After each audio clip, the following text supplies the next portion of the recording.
kesediaan dari Ustadz Reddy nanti untuk tausiah lah sebagai kesimpulan dari ngobrol-ngobrol kita ini, apa manfaat dan hikmahnya sehingga kita di bulan puasa ini juga makin semangat untuk menjadi orang yang bertakwa, dan ditutup dengan doa. Mungkin itu, kita mudah-mudahan sampai jam 17.30 kita sudah bisa closing untuk mempersiapkan buka. Baik, masuk ke agenda yang pertama. Mohon di-unmute untuk Ketum dan Pak Nino, Pak Admin. Mari kita sama-sama dengarkan beberapa kalimat dari Pak Ketum tentang rencana ke depan. Maka silakan Pak Haji Eka. Oke, Assalamualaikum warahmatullahi wabarakatuh. Waalaikumsalam. Selamat sore, Waalaikumsalam warahmatullahi wabarakatuh. Malam buat rekan-rekan semua. Siap. Alhamdulillah kita bisa ketemu lagi, walaupun lewat virtual, tapi ya memang karena situasinya yang tidak memungkinkan, karena memang seperti yang kita sempat obrolin ya dulu, bahwa salah satu agendanya mungkin ya Tixer kalau umpamanya pas bulan puasa kita bikin bukber lah gitu kan, terus kemudian halal bihalal dan sebagainya.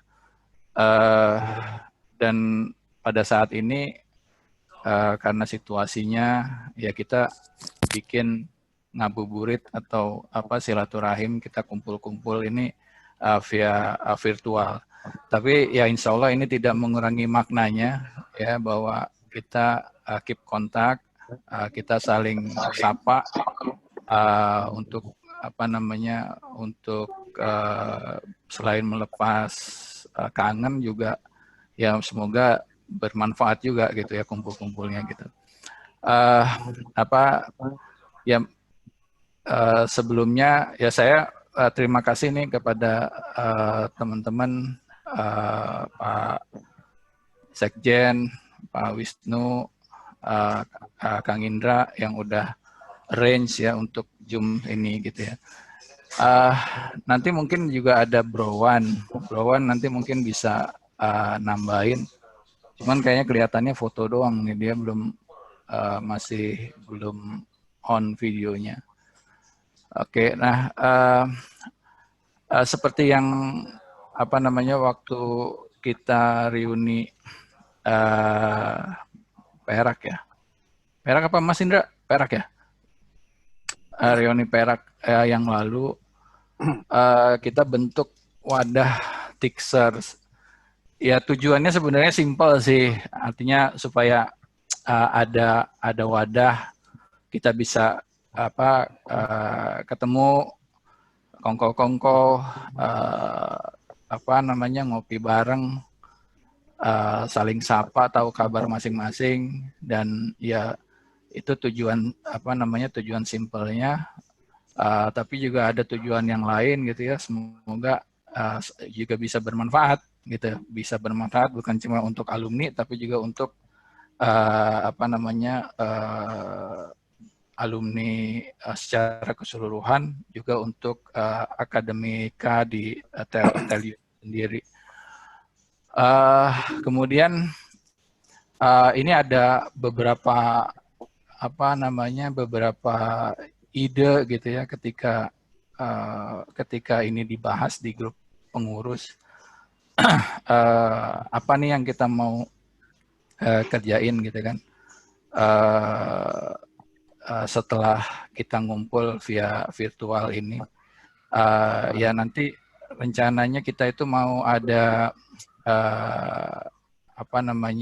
mau ada donasi gitu kan, mau ada donasi. Kemudian juga nanti kita rencana mungkin Bu Margi udah kontak ke masing-masing teman-teman untuk minta alamat, kita mau kirim masker Tixer gitu ya, dan semoga bisa berguna lah, bisa bermanfaat buat rekan-rekan semua atau buat keluarga. Kemudian nanti kita mau buka ada donasi juga, nanti penyalurannya karena memang situasinya tidak memungkinkan dari donasi ini, nanti penyalurannya kita lewat masjid di sekitaran Telyu ya, di Telyu ya. Ya. Nah, kemudian nanti untuk halal bihalal kita juga rencana kalau umpamanya memang masih harus via virtual, kita bikin halal bihalal nanti via virtual. Browan baru bangun dia kayaknya nguap. Ya, Browan udah masuk. Jadi ya, jadi nanti pada waktu HBH kalaupun masih lewat virtual, kita mau invite Bung Sandi ya, Bung Sandi Uno, supaya bisa ikut silaturahim, ikut diskusi bareng sama kita nanti pada waktu halal bihalal. Semoga bisa diadakan face to face, secara langsung gitu. Tapi kalaupun tidak bisa, tidak memungkinkan, ya kita bisa lakukan secara virtual juga, nggak ada masalah.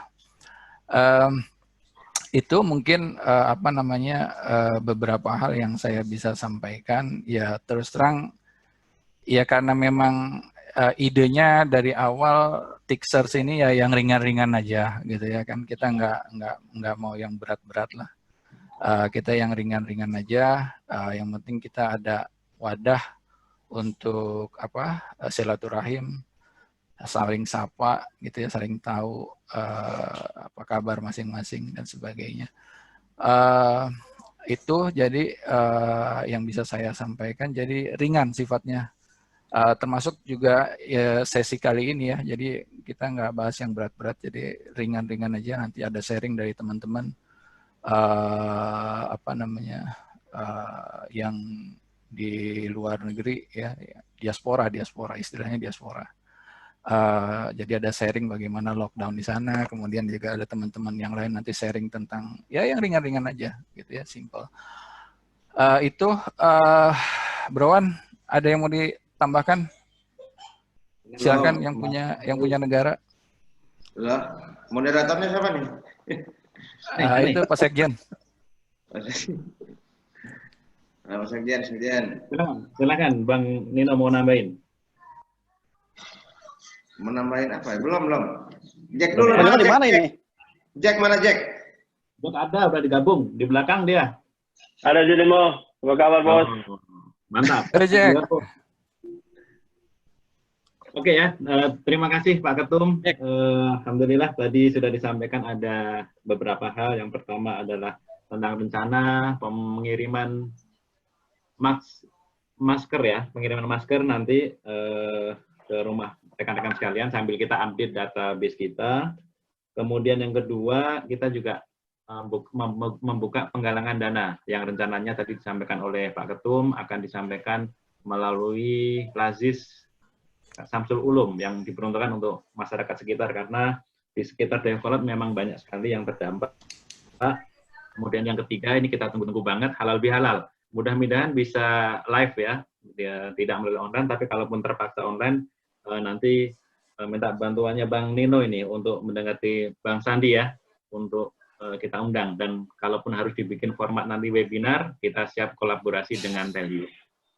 Baik rekan-rekan sekalian, kita lanjut ke agenda yang kedua, yaitu nanti sharing session santuy ya. Jadi kita ngobrol santai, bagaimana disampaikan oleh Pak Ketum tadi, teman-teman yang di luar negeri atau diaspora, mohon bisa sharing. Untuk giliran yang pertama mungkin kita yang paling dekat dulu ya, Bang Mahendra. Silakan Bang Mahendra, mungkin bisa sharing kondisi COVID di Singapura dan puasa mungkin saat ini seperti apa. Dipersilakan Bang Mahendra. Terima kasih Bang Jan. Ya, terima kasih atas kesempatannya ya untuk sharing ini. Kebetulan ya saya iseng-iseng menyiapkan presentasi. Mudah-mudahan tidak membosankan ya. Saya coba share.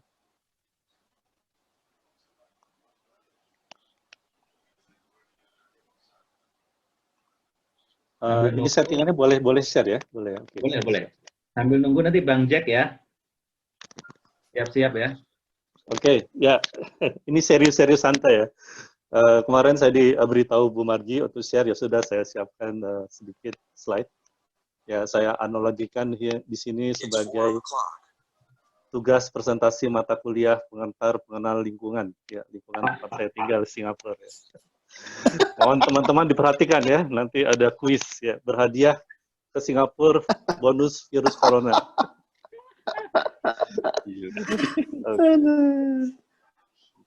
Oke, kalau mungkin teman-teman pernah dengar di berita di Singapura itu sedang mengadakan circuit breaker ya. Sebenarnya circuit breaker itu apa sih? Itu sebenarnya istilah yang dipakai di Singapura. Ya, kurang lebih konsepnya sama seperti lockdown. Ya, so ini saya kasih ada dua agenda yang saya siapkan. Tapi kalau waktunya panjang, mungkin saya hanya membahas ya bagian pertama berkaitan dengan circuit breaker di Singapura. Yang kedua ini agak serius. Ini saya siapkan juga mengenai anggaran belanja pemerintah ya, berkaitan dengan penanganan. Yang serius nggak usah, Bang. Yang serius nggak usah ya, nanti saya skip. Nggak usah, yang serius berat nanti kita bikin sesi khusus saja ya. Ya, oke. Jadi yang pertama, apakah circuit breaker ya? Kenapa dinamakan circuit breaker? Ini circuit breaker itu kan seperti secara harfiah artinya kan sekring listrik ya. Jadi secara filosofi ya, sekring listrik itu kan untuk memutus arus jika terjadi arus pendek untuk mencegah kebakaran. Jadi kalau dalam kaitannya dengan COVID, circuit breaker atau sekring ini ya memutus rantai meledaknya peredaran COVID-19. Jadi istilah ini yang dipakai oleh Singapura. Kenapa dia pakai istilah ini ya? Mungkin bisa-bisanya pemerintah ini aja ya. Karena dari awal mereka bilang tidak akan lockdown. At the end mereka mau lockdown, jadi mereka kasih nama baru ya, namanya circuit breaker. Mungkin itu ya. Terus periodenya dimulai tanggal 7 April sampai 4 Mei, itu periode awal. Tapi sejalan perkembangan mereka memutuskan untuk diperpanjang sampai dengan 1 Juni. Ya. Dan di antara periode ini sempat agak diperketat, di antara 21 April sampai 4 Mei itu lebih diperketat lagi aturannya. Nanti apa aturannya saya share di slide berikutnya. Mengapa circuit breaker ini diterapkan di Singapura? Karena pemerintah Singapura mendapatkan kasus-kasus yang unlinked ya, tidak terkait semakin banyak. Jadi sebelum ada circuit breaker ini, walaupun kasusnya tiap hari ada terus, selama bisa di-trace orang ini ketularan dari mana, mereka menganggap itu tetap aman ya. Nah, jadi pada awal April itu diketahui 50% dari kasus yang dilaporkan itu tidak diketahui mereka ini ketularannya dari mana atau dari kluster mana. Itu adalah indikasi bahwa sebenarnya banyak kasus-kasus yang belum terdeteksi di masyarakat. Jadi mereka menerapkan circuit breaker ini, basically lockdown. Oke, slide berikutnya. Jadi sebenarnya circuit breaker ini apa sih? Ya, pendeknya aturan selama circuit breaker ini kita tidak boleh keluar rumah, ya, diam di rumah. Keluar rumah hanya untuk alasan-alasan yang diperbolehkan. Alasan yang diperbolehkan itu apa saja? Yang pertama, kita bekerja untuk di sektor-sektor yang memang dianggap sektor-sektor penting, sektor-sektor esensial. Ya. Ada beberapa sektor esensial yang tetap dibolehkan berlanjut, beroperasi, seperti sektor kesehatan, sektor energi, sektor public service, keamanan, infrastruktur, even bank juga masih diperbolehkan. Masalah public service seperti air, kemudian IT, information administration, because karena selama lockdown ini kan kita kerja dari rumah, jadi support IT diperlukan. Manufacturing berkaitan dengan pharmaceutical dan bioscience, dan beberapa service tertentu yang dibolehkan oleh pemerintah, termasuk misalnya seperti berkaitan dengan plumber ya, atau ya berkaitan dengan emergency service masih dibolehkan. Jadi di luar itu tidak kantor harus tutup di luar sektor ini atau kerja di rumah. Ya, kemudian kita juga masih dibolehkan keluar untuk membeli barang-barang keperluan sehari-hari. ya, jadi kita masih boleh pergi ke supermarket. Atau berolahraga pun masih boleh, ya, asal dilakukan mandiri dan tetap menjaga jarak dengan yang lain. Ya. Kita juga boleh keluar kalau sakit, atau misalnya orang tua kita tidak tinggal bersama kita dan kita perlu untuk sesekali melihat orang tua kita, membantu mereka, itu juga masih diperbolehkan. Ya kira-kira itulah yang mudik aturan. Boleh mudik nggak? Mudik nggak boleh. Yang mudik boleh itu kalau dari orang Singapura yang misalnya bekerja di luar atau belajar di luar karena COVID ini misalnya ditutup, ya asrama mereka ditutup, mereka terpaksa pulang, itu ya terpaksa diterima. Tapi begitu mereka masuk Singapura, mereka langsung dikarantina di fasilitas karantina selama 14 hari. Itu yang aturan di sini. Transportasi umum jalan nggak? MRT Transportasi umum masih jalan karena itu tadi masih ada sektor-sektor yang tetap jalan untuk mereka bisa tetap ke tempat kerja di sektor-sektor itu, transportasi masih jalan. Jadi saya kira kurang lebih sama ya, bahkan kalau dilihat di Jakarta bahkan lebih ketat ya, karena setahu saya transportasi umum juga sudah semakin dibatasi. Nah, ya ini sedikit gambaran gimana sih kehidupan sehari-hari selama circuit breaker ini. Tadi ditanya sama Om Wisnu, transportasi umum masih jalan atau enggak? Jawabannya masih jalan. Karena memang di Singapura ini sangat bergantung kepada transportasi umum, karena mobil mahal sekali. Saya udah 15 tahun di Singapura nggak mampu beli mobil ya, karena mahal. Terus kemudian restoran tetap buka, ya, tapi hanya boleh melayani take away, dibawa pulang, tidak boleh makan di tempat. Nah ini yang masuk keluar mall itu dilacak ya, jadi kita diminta begitu masuk ke dalam mall atau tempat-tempat umum, itu biasanya di pintu masuk ada barcode, kita scan di sana, langsung dimunculkan form yang kita harus ngisi nama, nomor KTP atau nomor ID, nomor telepon. Terus kita save, nanti ada keluar itu security pass oke. Pas kita masuk, nanti ada yang lihat, kita tunjukkan bahwa kita sudah login di web. Kalau misalnya kita nggak punya smartphone, ya kita harus bawa KTP, nanti dicatat secara manual di sana. Jadi, masjid tutup sudah 1 bulan lebih. Ya. Sampai sekarang masih belum jelas kapan dibukanya.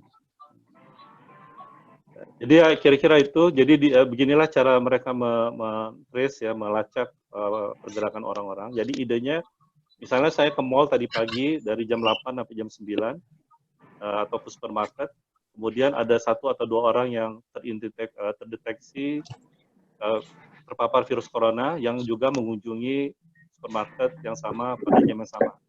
Nah, dengan data ini langsung ketahuan siapa ODP-nya, nanti langsung dikasih notifikasi.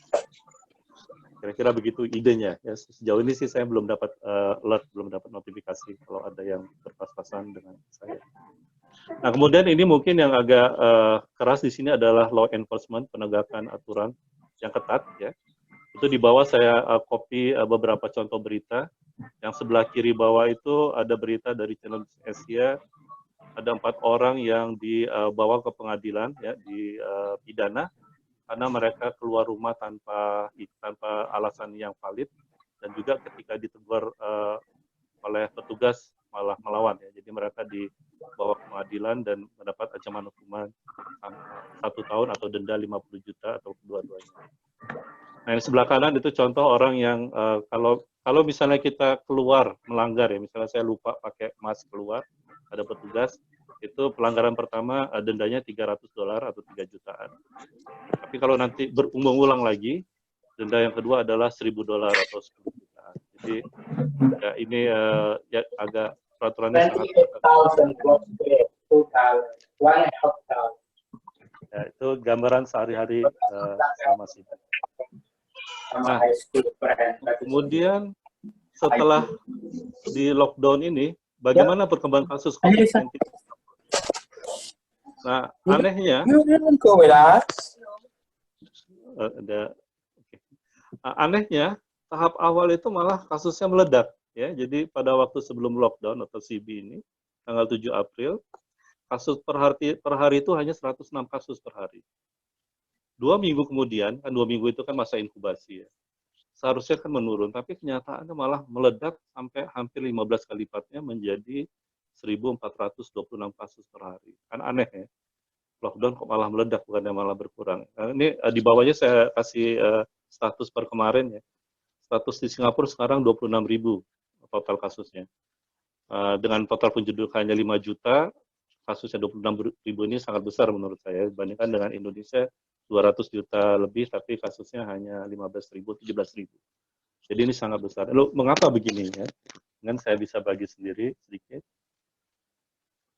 Ya ini dugaannya, ya dugaan awal adalah karena pada waktu pemerintah menerapkan lockdown ini atau CB ini, mereka belum mengantisipasi dampaknya terhadap 300 ribuan pekerja migran ya, yang tinggal di asrama-asrama yang padat. Nah, itu saya kasih gambar tuh bagaimana padatnya asrama-asrama itu. Jadi di Singapura itu ada 300 ribuan pekerja yang bekerja di bidang konstruksi atau public maintenance. Biasanya mereka dari India, Bangladesh, Pakistan, juga Cina ya. Nah, itu mereka biasanya tinggal di asrama yang tersebar di seluruh Singapura. Jadi kalau sebelum lockdown mereka kan bekerja kan, mereka bekerja berbeda shift ya, jadi ketemu satu sama lain itu malah jarang. Atau setelah pulang kerja malas ngobrol, capek langsung tidur. Nah begitu setelah di lockdown mereka tidak boleh bekerja, mereka semuanya tinggal di satu tempat yang sempit. Jadi mereka nggak apa-apain, justru malah meningkatkan interaksi sosial. Dan karena mereka merasa di rumahnya sendiri di asrama, mereka tidak pakai masker atau tidak merasa perlu menjaga social distancing. Nah, dengan keadaan gini, ya itu tadi, dalam 2 minggu, dari 100 per hari langsung meredak menjadi 1.400 per hari. Jadi ini menurut saya pribadi, ini Singapura colongan dalam hal ini. Idealnya harusnya sebelum ada lockdown, mereka memperhatikan juga dampak seperti ini. Nah, setelah ini terjadi, apa yang dilakukan oleh pemerintah Singapura? Yang mereka lakukan adalah, dormitori yang menjadi klaster di karantina, tidak boleh keluar masuk, kemudian juga mass testing dilakukan terfokus pada penghuni asrama, ya. Kemudian penghuni asrama sudah mulai disebar di berbagai lokasi untuk mengurangi kepadatannya ya. Itu di gambar itu bahkan ada juga yang ditaruh di dalam kapal pesiar yang lagi bersandar. Ya, jadi untuk mengurangi kepadatan di asrama, ada yang ditaruh di kapal pesiar, ada yang ditaruh di lapangan olahraga, stadion, dan seterusnya. Ini nggak tahu nih apakah kapal pesiarnya Bang Fran juga termasuk atau enggak ya. Ya kira-kira itu tindakan mereka setelah menyadari dampaknya terhadap asrama, penghuni asrama. Nah, setelah 2 bulan bagaimana dampaknya? Ini mungkin saya bisa bagi, itu ada dua grafik ya. Di atas itu menunjukkan kasus di community, yaitu kasus di masyarakat di luar penghuni asrama. Memang kita lihat secara konsisten menurun ya. Bahkan sudah seminggu terakhir ini selalu 1 digit di bawah 10. Nah, kemudian kasus di asrama ya masih tinggi, terakhir masih 700-an, tapi pertambahannya stagnan atau bahkan melandai ya. Jadi ini perkembangan setelah lockdown 2 bulan terakhir. Selanjutnya lockdown ini berakhir tanggal 1 Juni dan kelihatannya Singapura akan mulai sedikit membuka lagi. Anak-anak sekolah sudah mulai sekolah lagi dan bahkan konstruksi proyek-proyek konstruksi akan dimulai lagi dengan dengan sangat terbatas dan juga dengan pengendalian yang sangat ketat. Saya kira, ini ada pertanyaan. Singapura itu salah satu negara yang kecil, lebih bersih dan disiplin.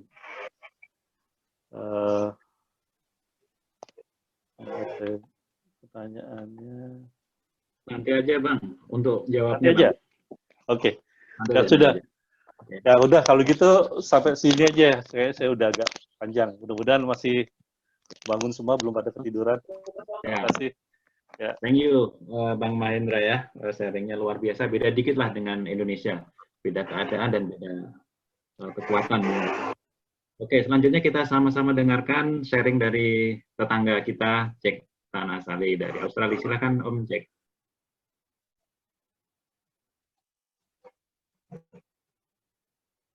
Boleh di-unmute dulu ya. Bisa dengar ya? Oke, siap. Silakan.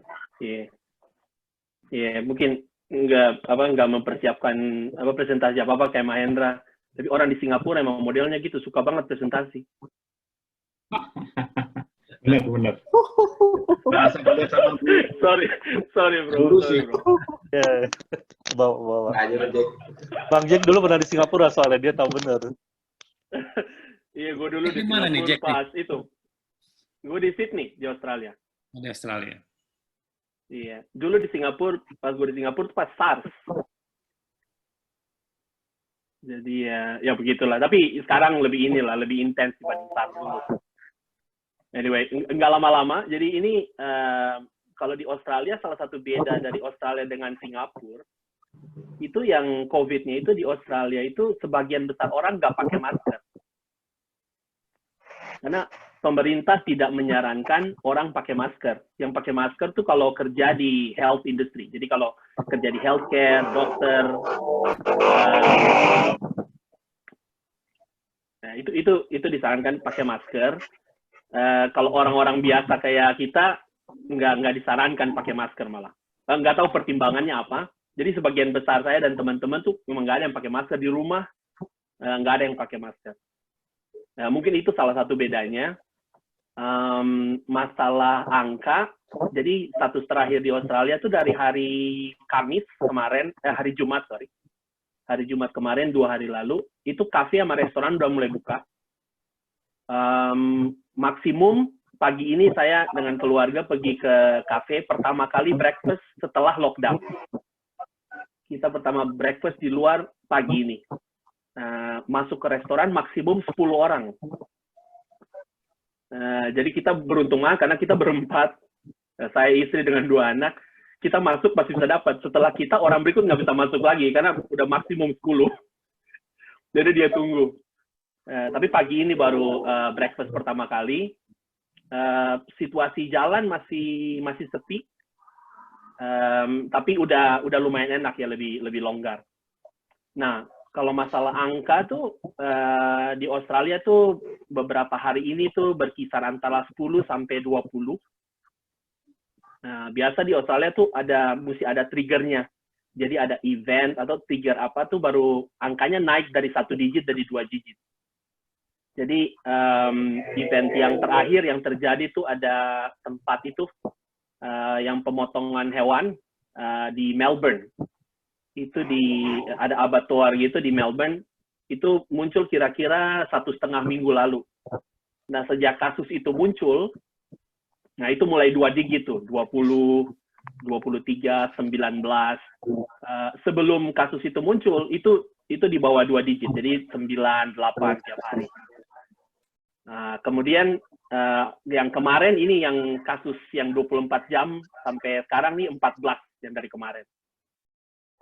Nah, kalau di Australia tuh biasa semua orang langsung masuk, itu buka tuh website ini health.gov.au. Jadi semua orang masuk ke website ini, semuanya dapat update-nya dari sini. Semua news channel dapat update dari sini juga. Nah, ini kalau di kanan yang ada peta Australia nih, ini jumlah yang terkena COVID sama yang dalam kurung tuh yang meninggal. Nah, saya tinggal di Sydney, itu negara bagian New South Wales. Itu yang paling banyak kasus COVID-nya. 3.000. Jadi, total Australia itu sudah sekitar 7.000. Hampir separuhnya tuh dari New South Wales. 3.000 yang meninggal, 45 orang.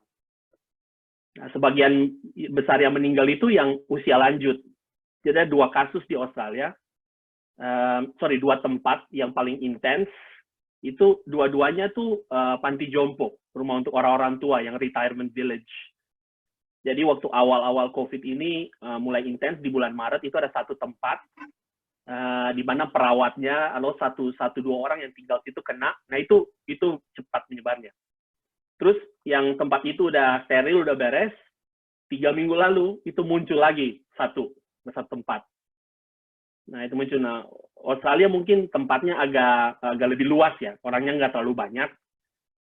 Tapi kalau misalnya dia muncul di tempat-tempat kayak gini, itu kita biasa lihat intens tuh tiap hari. Nah, terus pemerintah selalu datang bilang, nanti kita lihat lagi lockdown-nya mungkin masih diperpanjang dan sebagainya. Tapi anyway, tadi pagi nih buat kita yang tinggal di sini udah enak banget, udah bisa ke kafe. Biasa kalau beli kopi itu cuma bisa take away. Sekarang beli kopi bisa duduk sebentar. Jadi udah lumayan enak. Yang lucu, work from home. Jadi saya ada mesti ke Korea pertengahan Februari.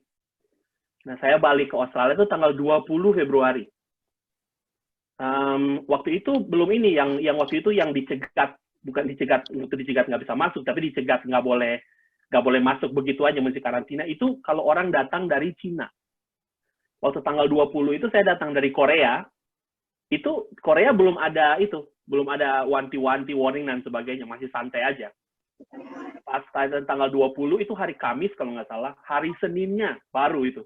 Hari Senin tuh yang baru datang dari Korea, dari Italia, dan sebagainya tuh langsung dicegat, mesti 14 hari karantina dan sebagainya. Nah, setelah itu 2 minggu saya di karantina di rumah. Begitu setelah itu masuk kantor cuma 1 minggu. Begitu 1 minggu langsung kantor shutdown langsung. Semua work from home. Jadi praktis bulan Maret, April to work from home. Nah, yang lucu, ada satu kasus waktu saya mulai work from home, saya kerjanya di pre-sales, jadi saya kerja dengan customer, dengan beberapa user gitu. Ada salah satu user, saya nggak usah sebut nama perusahaannya, dia kerja di perusahaan telco. Nah, di perusahaan telco itu, sebagian besar mereka tidak punya fasilitas untuk kerja dari rumah, karena kebiasaan orang itu semua datang kantor. Nah, dia salah satu ini dia planner ya, dia planner. Jadi waktu dia datang di kantor itu, setiap berapa menit itu pasti ada orang yang nanyain dia, nanya apalah, karena orangnya tuh salah satu yang kotaknya lah di departemen itu. Waktu dia pulang ke rumah, mulai kerja dari rumah, itu jumlah call-nya dalam 1 hari berubah dari 10 jadi 70 call dalam 1 hari. Jadi number of call-nya melunjak. Kenapa? Karena biasanya kan dia dulu dekat orang, kan semua orang nanyain dia. Jadi waktu dia kerja dari rumah, orang telepon dia tuh, kalau ini saya mesti klik apa ya? Oh, klik itu. Udah, tutup telepon. Besok lagi, ini Excel-nya yang mana ya? Yang versi mana? Versi ini. Buka. Telepon, tutup lagi. Angkat lagi. 70 telepon. Hanya gara-gara orang nanyain yang begitu-begitu. Tapi itu salah satu efek. Jadi banyak cerita lucu ya. Ada di sini orang yang makan kebab, waktu mulai dia announce sama pemerintah bahwa nggak boleh keluar, kalau ke pantai nggak boleh duduk, cuma boleh beli take away terus pergi jalan. Dia duduk makan kebab, langsung di-fine $1.600. Habis itu ada yang segala macam gitu. Itu cerita gitu banyak banget gitu. Tapi akhirnya banyak dari fine atau denda itu yang ditarik dari pemerintah. Kalau nggak berat banget, ya itu dilepasin aja, dibiarin aja. Itu aja sih. Nanti kayaknya tunggul kalau cerita di Auckland. Di Auckland kayaknya recover-nya lebih cepat. Mungkin nanti kita dengar dari New Zealand juga. Itu aja. Thank you, Bang Jack ya, sharing di Australia.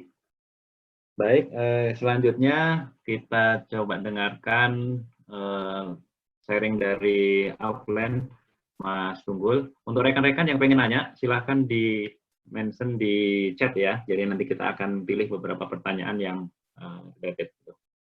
Silahkan, Mas Tunggul, monggo. Ya, sharing dari Auckland, New Zealand sini. Saya nggak pakai slide ya, hanya cerita aja. Jadi awalnya satu kasus itu ketemu tanggal 26. Ini kok nggak gini sih? Dengar nggak? Dengar. Aman. Dengar. Oke. Awalnya tanggal 26 Februari itu kasus satu orang dari Iran. Dari Iran ke Auckland lewat Denpasar.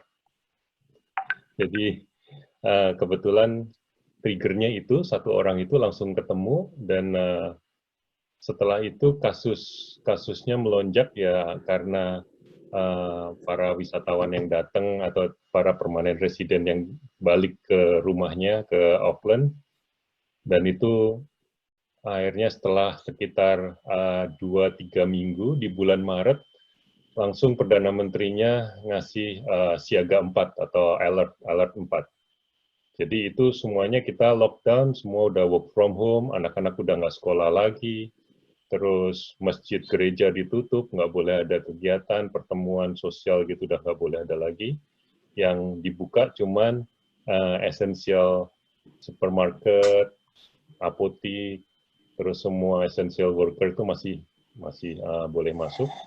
Sisanya semuanya di rumah. Jadi awalnya yang lalu lintas udah sepi, ini jadi kayak Gotham City gitu, tambah sepi lagi. Jadi itu alert 4 itu berlangsung sampai bulan April. Jadi alhamdulillah dalam sekitar sebulan setengah, kita udah lewat alert 4, pindah ke alert 3. Nah, alert 3 mulai banyak orang-orang yang udah boleh masuk kerja, tapi restoran udah masih tutup semua, belum ada yang buka. Baru minggu kemarin hari Kamis kita pindah ke alert level 2, jadi anak-anak bisa mulai masuk sekolah Senin besok, terus kita juga udah mulai kerja, boleh masuk kerja, tapi masih dibagi 50-50, dibagi tim A, tim B gitu. Nah, jadi total sampai per hari ini itu kita ada kasus sekitar 1.499 orang yang kena COVID, dan alhamdulillah tinggal 66 orang lagi yang belum sembuh. Sisanya udah sembuh. Yang meninggal 21 orang. Jadi ya, tapi masih ada kasus sekitar 1-2 orang yang tiap harinya nambah gitu. Sekarang yang di rumah sakit itu cuma 2 orang. Jadi semuanya sekarang udah istilahnya diisolasi sendirilah. Nah, bagusnya di sini ketika para pekerja yang istilahnya jualan makanan atau jadi kasir atau pelayan restoran, itu sama government masih disupport, masih dikasih gaji. Jadi ya mungkin karena rakyat di sini cuma 4,8 juta ya di seluruh New Zealand, sedangkan di Auckland sendiri cuma 1,5 juta ya, cukuplah duitnya mungkin buat ngebayarin mereka. Jadi alhamdulillah itu, dan bagusnya pegawai-pegawai atau worker-worker yang esensial itu mereka dikasih tambahan bonus sekitar 25% dari gajinya. Jadi saat mereka masuk, salary mereka ditambah sekitar 25%. Ya, karena mereka punya risiko terpapar juga kan, karena masuk ke tempat kerja. Ya, alhamdulillah, sekarang udah mulai lancar lagi. Kayak KFC baru buka minggu lalu setelah jadi level 2. Ya, tapi masih tetap itu sih, masih tetap jaga jarak at least 2 meter. Jadi kalau masuk supermarket masih kelihatan antri di luar, gantian masuknya, dan udah banyak yang nggak pakai masker di sini karena udah ya itu. Tapi saya masih takut, terus terang, saya kemana-mana masih pakai masker, terus kalau habis belanja pulang ke rumah harus mandi. Kalau enggak kayaknya nggak aman. Ini udah disuruh masuk minggu depan, saya menolak masuk nih sebenarnya. Bos saya menyuruh saya masuk, tapi saya terus terang masih takut, jadi saya milih work from home sampai sekarang. Ya, saya kira itu aja. Makasih. Semoga kita semua dilindungi dan diberi kesehatan. Amin. Amin. Amin. Nun, rekan-rekan sekalian, kita sudah sama-sama dengarkan sharing dari Singapura, kemudian Australia dan Auckland ya. Dan alhamdulillah mereka sekarang sudah bisa mulai bertahap berangsur-angsur pada kondisi normal yang baru. Baik, sebelum saya bacakan untuk pertanyaan yang sudah melalui chat, mungkin saya beri kesempatan 2 penanya mungkin dari secara langsung. Barangkali ada yang, ini yang kalau dari chat sepertinya dari Bang Reddy nih, sudah masuk di sini, nanti kita bacakan. Mungkin sebelum itu saya bacakan, ada teman-teman yang bisa atau berkenan langsung bertanya kepada narasumber kita. Silakan. Oke, karena nggak ada, mungkin saya coba bacakan pertanyaannya Bang Redi ya. Dan ada juga Bang Roni nih nanya. Oke, untuk pertanyaan dari Bang Redi ditujukan kepada Bang Mahendra. Pertanyaannya adalah, salah satu pemasukan Singapura kan sektor pariwisata. Dengan CB tentunya berdampak. Apakah ada stimulus dari pemerintah ke sektor pariwisata? Maka silakan Kang Mahendra, masih join? Masih di sini. Silakan. Ya, terima kasih pertanyaannya. Sebenarnya ini pertanyaan ini bisa dijawab di bagian kedua yang tadi saya lewatin. Ya, di bagian kedua presentasi saya sebenarnya memaparkan anggaran pemerintah di sini. Sebenarnya saya tertarik menyiapkan itu karena saya juga dapat pertanyaan dari orang teman di Indonesia, dibilang, teman saya silakan di-share. Silakan di-share. Oh, boleh di-share? Tapi nggak apa-apa, biar cepat saya terangin aja. Dia dengar katanya orang di Singapura dapat gaji tambahan 50% dari pemerintah ya. Saya bilang, kok saya nggak dengar ya. Jadi saya pelajarin ternyata begini. Karena yang paling terdampak itu pariwisata, penerbangan, dan food and beverage ya, restoran. Jadi memang Singapura menyiapkan budget khusus buat mereka. Jadi dalam bulan April dan Mei ini, gaji-gaji orang yang bekerja di bidang itu akan disubsidi oleh pemerintah. Jadi pemerintah memberi subsidi kepada perusahaan-perusahaan di bidang itu. Yang pertama adalah di bidang penerbangan. Gaji pegawai-pegawai di perusahaan penerbangan itu disubsidi sampai 75%. Gitu ya. Tapi ada cap-nya itu $4.600, jadi sekitar 46 juta rupiah. 75% dari itu dibayar oleh pemerintah. Yang kedua, pariwisata. Nah, jadi pariwisata itu 50%. Jadi kalau saya punya perusahaan pariwisata, saya bingung ini nggak ada yang datang ke Singapura, tapi saya mesti bayar gaji perusahaan, gaji karyawan. Nah, 50%-nya itu disubsidi oleh pemerintah. Nah, itu yang kedua. Sisanya, apapun itu, dikasih subsidi 25%. Jadi kayak saya pun juga sebenarnya sekarang disubsidi 25%.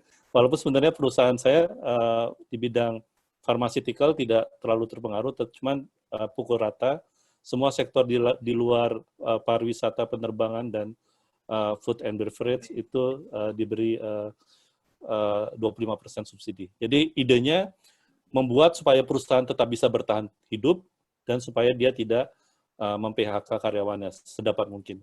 Walaupun tetap laporan terakhir katanya sudah ada 20.000 orang terkena PHK, bahkan adik kelas saya sendiri yang kerja di bidang konstruksi juga sudah terkena PHK. Tapi at least mereka bisa meredam dari PHK yang lebih besar lagi. Nah, kemudian pertanyaan kedua dari Bang Roni, wah ini Singapura kecil tapi maju, bersih, wah. Ya kalau memang bisa di copy paste ya bagus sekali ya, cuman ya belum tahu ya, dulu mungkin Batam dicoba seperti itu tapi oleh Pak Habibie ya, tapi sekarang ya kelihatan masih jauh. Ya gitu aja ya paling yang bisa saya itu jawab. Kelihatannya Bang Nino mau jawab tuh yang punya negara tuh. Silakan Bang Nino. Enggak, itu Roni kalau mau copy paste Singapura, bikin di Solo aja kalau dia wali kota. Wah. Itu bisa itu. Iya, terima kasih. Aku mau komentar sedikit ini, Bang Mahendra. Itu nanti soal politik anggarannya di-share ya. Biar, boleh. Di grup boleh, di grup WA. Oke. Supaya nanti saya share. Aku kan silakan lanjutkan di Indonesia, Bang Muhi. Ya, gimana Ustadz? Karena aku ini sekarang di Komisi Anggaran APBN ya, Komisi 11. Memang harus banyak membandingkan dengan negara-negara lain soal politik anggarannya di masa COVID ini. Kemarin kita sudah setujui sekitar 405 triliun itu untuk dibelanjakan pemerintah di masa COVID. Tapi ya selagi-lagi ini kawan-kawan, ini persoalan kita, beda kita dengan Singapura, Australia, New Zealand, beda kita dengan negara-negara yang lebih baik dari kita itu. Yang salah satu yang paling mendasar adalah kita tidak punya data yang pasti. Jumlah penduduk aja kita nggak punya data yang pasti, gitu. Apalagi misalnya data kemiskinan, data pekerjaan, data ini masalah utama. Dan menurut aku ini Mas Niam, mestinya ini menjadi tantangan dari Telyu. Telyu mesti memiliki konsep kepada negara untuk menangani masalah data supaya datanya bisa update terus kayak Singapura, kayak Australia, kayak New Zealand. Mereka nggak punya masalah gitu loh ketika bilang bahwa saya akan subsidi orang subsidi gaji bagi orang yang nganggur di bidang pariwisata. Mereka punya datanya, siapa yang kerja di situ, siapa namanya, berapa gajinya. Mereka sudah punya. Kalau kita kan nggak punya, gitu. Nah, jadi ini sebenarnya tantangan Telyu ya untuk ke depan. Ya, itu secara garis besarnya. Kalau secara praktis di lapangan kehidupan kita sehari-hari, ini di Republik kita nih, jangankan rakyat biasa, bahkan elit-elitnya juga jadi susah, gitu. Jadi susah hidupnya. Jadi ada beberapa berita gitu ya. Anggota DPR, kepala dinas, bupati, anggota DPRD itu malah konflik dengan para petugas yang menerapkan lockdown atau PSBB gitu. Jadi konflik karena apa? Karena mereka menjadi lebih disusahkan dengan peraturan-peraturan yang lebih ketat itu. Tetapi ya kadang-kadang juga pelaksanaan di kita suka overacting gitu ya. Jadi kayak polisi India gitu, orang kalau lewat dipukul-pukulin gitu. Itu terjadi di tempat saya misalnya di Gorontalo, orang yang dagang di pasar gitu walaupun sudah jarak dibubar-bubarin. Itu selalu ada. Tapi memang ya, bangsa kita memang harus dibandingin dengan Australia, Singapura atau New Zealand memang agak kurang peak to peak karena mereka udah lebih beradab gitu. Mereka udah lebih beradab dikit.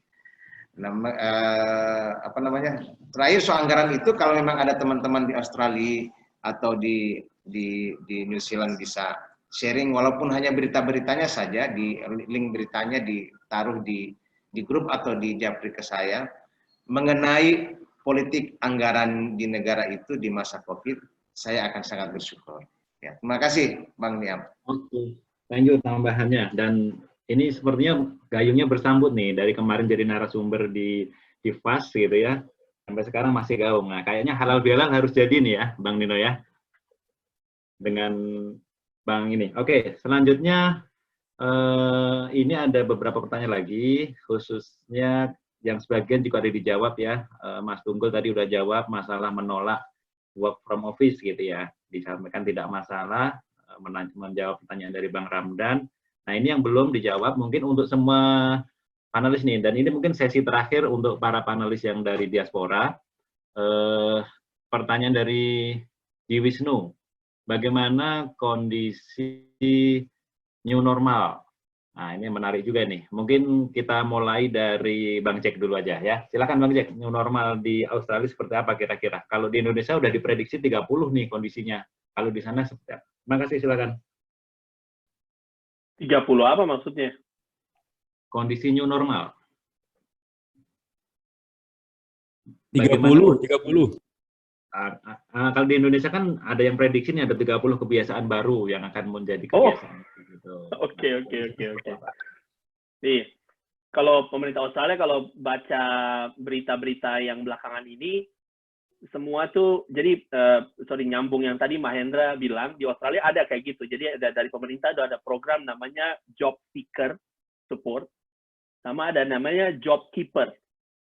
Jadi kalau perusahaan itu revenue-nya di atas $1 billion, dan sejak bulan Maret waktu COVID terjadi, ada penurunan revenue selama lebih dari 50%, itu pemerintah akan bayar support perusahaannya untuk bayar gaji pegawainya 1.500 Australian dollar per fortnight, jadi per 2 minggu.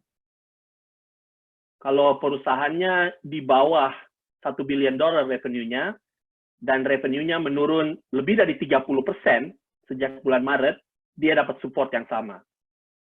Itu support job seeker. Nah, masalahnya pemerintah Australia kan spend banyak uang ini. Jadi support itu mulai dari bulan Maret selama 6 bulan ke depan. Jadi selama 6 bulan ya, jadi Maret, April, Mei, Juni, Juli, Agustus itu akan disupport terus. Nah, pada saat yang sama ada juga kelonggaran untuk orang yang beli rumah, bayar mortgage, bayar cicilan rumah, orang yang ngerent itu disupport pemerintah semua. Jadi selama 6 bulan landlord atau para pemilik properti nggak boleh ngusir orang keluar rumah kalau dia nggak bisa bayar, tidak boleh. Nah, itu terus law-nya di-enforce. Jadi pemerintah support banyak gitu. Nah, sekarang belakangan ini berita-berita tuh udah mulai apa yang akan terjadi setelah 6 bulan ini berlalu. Nah, itu mulai banyak analisa tuh. Dan ini kita akan resesi dan akan sebagainya kan itu. Jadi belakangan tuh berita-berita mulai dari situ. Nah, inisiatifnya tuh mulai banyak di pemerintah saya, inisiatifnya mulai banyak. Dari dia mulai kasih subsidi, kelonggaran, deregulasi ke banyak industri, supaya setelah 6 bulan itu, bagaimana cara membantu perusahaan-perusahaan yang kehilangan uang ini untuk lebih cepat menaikkan revenue-nya sebelum akhir tahun. Gitu. Jadi inisiatifnya itu menarik kalau lihat dari apa dia bikin 6 bulan ke depan ya. Yang paling terimbas industri di Australia itu kayak Mahendra bilang itu travel industry. Jadi Australia tuh cuma punya 2 airline yang besar, itu Qantas sama Virgin. Nah, Virgin Australia itu udah bangkrut, udah habis udah mau tutup. Jadi sekarang ada berbagai state. Jadi Virgin Australia itu base-nya di Queensland, di State of Queensland. Nah, sekarang State of New South Wales mau menolong Virgin Australia, tapi markas besarnya harus dipindahin ke New South Wales. Nah, itu udah berlanjut tuh 2 minggu tuh. Terus tiba-tiba 2 hari lalu dari pemerintah Queensland bilang, enggak, kita mau beli. Jadi mesti tinggal di sini. Nah, itu karena itu masalah investasi besar, itu kan asset intensive industry ya. Jadi modalnya tuh besar sekali. Jadi nggak mungkin sih Virgin Australia sampai tutup, itu pasti ada yang menyelamatkan, cuman entah nggak tahu siapa.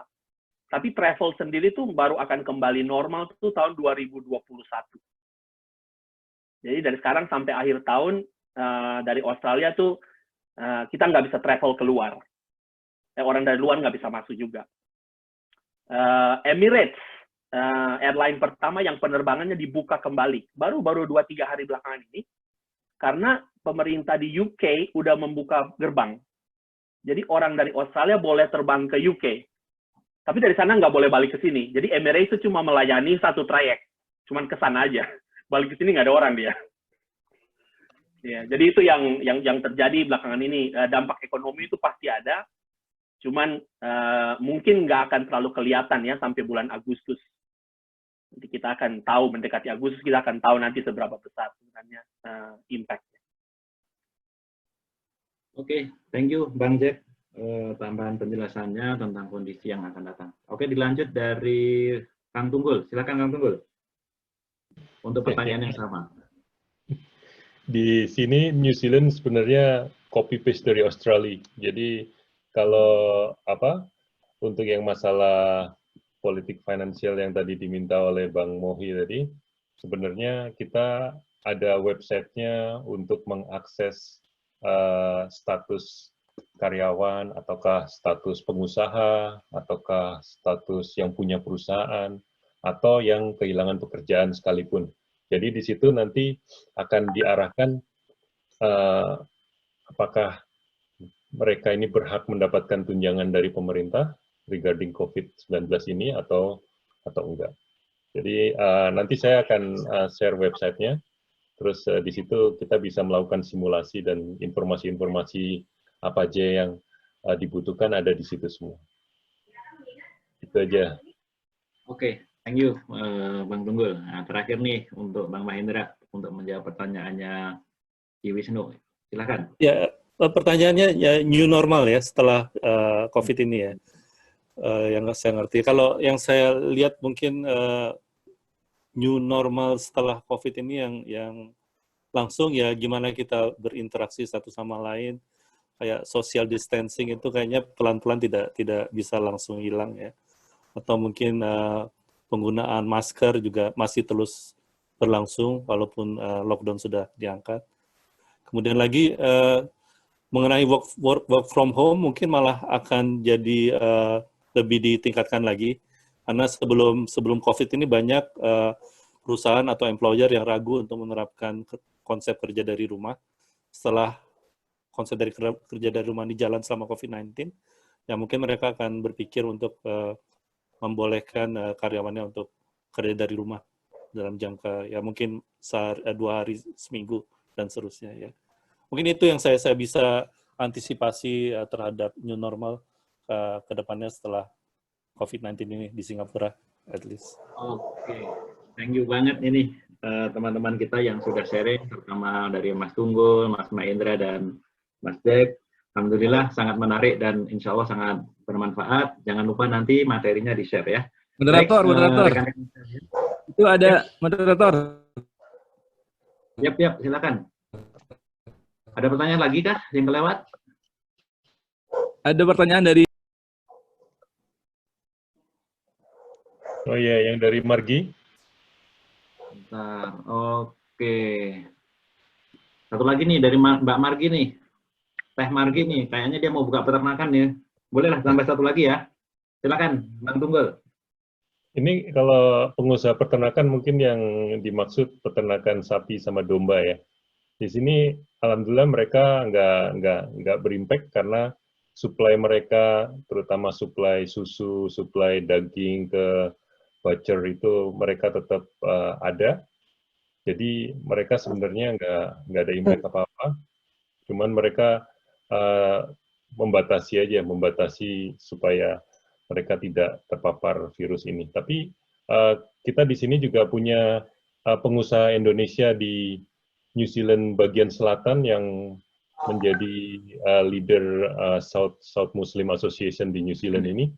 Alhamdulillah dia juga tetap menyuplai semuanya ke Fonterra. Fonterra itu perusahaan susu terbesar di New Zealand, sama menyuplai ke jagal sapi, jagal kambing gitu. Jadi sementara ini emang nggak ada masalah buat mereka.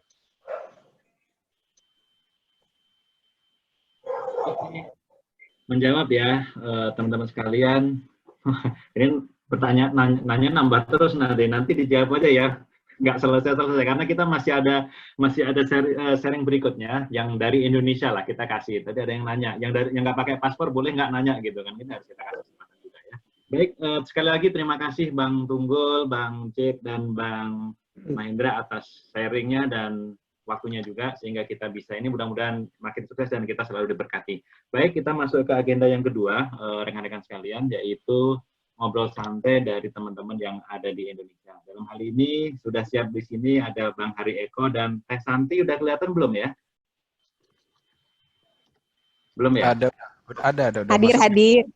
Oh, hadir. Oke. Nah, ini mereka akan share nih. Kalau Bang Hari Eko akan cerita tentang teman siswa, kalau Teh Santi nanti mau bagi-bagi kue ya untuk berbuka puasa gitu ya.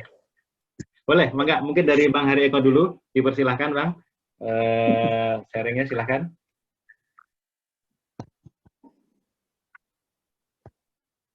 Bang Hari. Siap Pak Niam. Assalamualaikum warahmatullahi wabarakatuh. Waalaikumsalam warahmatullahi wabarakatuh. Salam sejahtera, salam semua buat saudara-saudara semua. Alhamdulillah. Saya sangat senang bisa bertemu dengan semuanya. Mohon izin, apakah suaranya didengar? Baik, didengarnya baik-baik. Oke. Ya, ini sebenarnya saya malu juga ini Pak Niam disuruh bicara sama teman-teman yang luar biasa hebat-hebat ini di Tixer ya. Yang notabene saya sendiri sudah lama meninggalkan dunia pertelekomunikasian sebenarnya, tapi by the way ya sharing ini nggak apa-apa lah. Artinya setelah banyak beraktivitas di luar, ya pernah jadi kontraktor, konsultan, dan sebagainya, jatuh bangun, dan sebagainya. Latar belakangnya, saya kebetulan banyak berkecimpung di pendidikan sebenarnya selama ini, membangun infrastruktur internet untuk sekolah, bangun laboratorium multimedia IPA untuk sekolah, terus bikin aplikasi pendidikan untuk sekolah, bikin aplikasi web, itu hampir 15-20 tahun lah. Setelah itu tak berpikir, ini untuk masa tua ini apa nih yang nanti legasi kita kan di hari akhir kita, di masa tua kita. Nah, alhamdulillah saya ini dengan Mas Khoirul Amri, jadi jujur aja teman siswa ini kolaborasi 3 orang teman saya, kebetulan salah satunya adalah Khoirul Amri, saudara kita juga. Halo, apakah dengar ya? Ya. Ya, jadi belakangnya Mas Khoirul juga latar belakangnya di Microsoft, di education juga, dia sebagai trainer juga, berkecimpung di pendidikan juga. Habis kita ngobrol nih kira-kira problem nih Har, kita selama ini main di IT, kita cari SDM susah sekali, padahal di luar kalau kita ketemu anak sekolah, mahasiswa, cari kerja susah. Nah ini problemnya di mana nih? Di satu sisi industri susah cari pekerja, di satu sisi siswa susah cari pekerjaan. Nah ini problem di mana? Ternyata setelah belajar kita melakukan asesmen penerimaan pegawai, kita nyomblangin orang, kita mengasihkan orang ke industri, ternyata problemnya adalah terjadinya skill gap. Artinya terjadi sebuah perbedaan kemampuan atau perbedaan kebutuhan atau perbedaan persepsi antara calon pekerja dan penerima pekerja. Nah, ternyata problem itu tidak hanya di industri IT ya, ternyata industri ini ternyata ada di semua lini kehidupan, di manufaktur iya, kebetulan saya di instalator CCTV, di instalator infrastruktur juga iya, terus bahkan di travel juga iya. Jadi terlalu umumnya pendidikan di Republik Indonesia ini dengan kurikulum yang bejibun ini ternyata membuat manusia tidak fokus. Contohnya saya juga, ini saya pribadi, saya termasuk orang yang nggak fokus. Kuliah, mata kuliahnya banyak, ya coba cari nilai yang baik, ternyata kerjaan juga nggak nyambung-nyambung juga di situ kan gitu. Nah, ternyata latar belakang itu menyebabkan akhirnya kami, saya dan Khoirul dan beberapa teman itu sepakat, udah kalau gitu kita bikin skill gap analysis, kita bisa bikin mapping, sehingga dari mapping itu nanti kita bisa bantu siswa untuk melakukan self-assessment, terus kalau ada lowongan pekerjaan di belakang kita, teman-teman kita, kemudian orang IT banyak yang di belakang kita Pak, yang cari pekerja, cari programmer, cari instalator, sehingga dites lewat aplikasi teman siswa, terus nanti kalau nilainya bagus, di atas skor minimal 75, data itu kita deliver ke perusahaan itu. Free, saat ini free, masih free. Dan alhamdulillah kita sudah menyalurkan beberapa kandidat itu ke industri. Karena mereka senang juga karena mereka nggak perlu capek-capek melakukan rekrutmen, nggak perlu capek-capek melakukan tes, karena selama ini itu cukup mengeluarkan biaya buat mereka dan waktu. Nah, sedangkan kami memperbanyak kajian-kajian teknis dan ujian. Jadi kita tahu kalau kita menerima karyawan itu pasti kita membutuhkan analytical tentang potensi akademik. Ini kecerdasan orangnya juga seperti apa, dan kepribadiannya seperti apa, dan minimal bahasa Inggris lah. Kalau kurang kita bisnis IT ya, paling nggak bahasa Inggris, karena literasi kita bahasa Inggris. Nah, problem-problem tes itu ternyata di lapangan cukup menyulitkan buat perusahaan-perusahaan itu, karena dia harus hire perusahaan psikotes, perusahaan-perusahaan human resource developer, dan sebagainya. Dan padahal orang itu juga pengen ngetes dirinya sendiri, dan dia susah mencari tempat untuk menguji. Jadi dia harus datang ke kantor psikotes Angkatan Laut, Angkatan Darat, psikotes kampus, atau dia TPA harus ujian ke kampus, TPA harus beli buku, dia tes TKD. Ternyata problem itu sama di Republik Indonesia. Akhirnya udahlah kita bikin portal aja, bikin platform, di mana platform ini bisa dipakai oleh semua masyarakat di Indonesia, khususnya anak-anak sekolah fresh graduate terutama ya, karena kita bidik ini fresh graduate Pak. Karena ada tiap tahun itu ada 2,6 juta siswa lulusan SMA, SMK, dan SLTA sederajat yang lulus. Dan tiap tahun terserap kerja itu statistik itu hanya 30%, tertinggi 40%, artinya tiap tahun 60% nganggur. Nah, pengangguran ini luar biasa menurut kami, karena tiap tahun itu nambah 1,5 juta pengangguran, 1 juta sampai 1,5 juta. Dan problemnya mereka ini juga nggak tahu harus mencari kerja kemana, dan yang mau dibutuhkan oleh industri apa, mereka nggak tahu. Udahlah, kami jembatani. Kamu tinggal pilih aja di teman siswa itu profesi kamu pengen apa.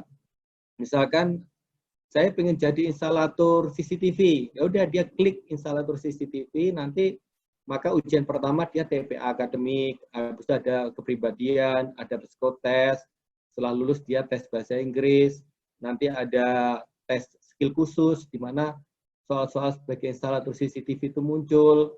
Nanti semua recording dari ujian ini online dan terrecord, seperti halnya kita punya rapot seperti kita kalau ujian CCNA Cisco. Jadi ada transkripnya secara online.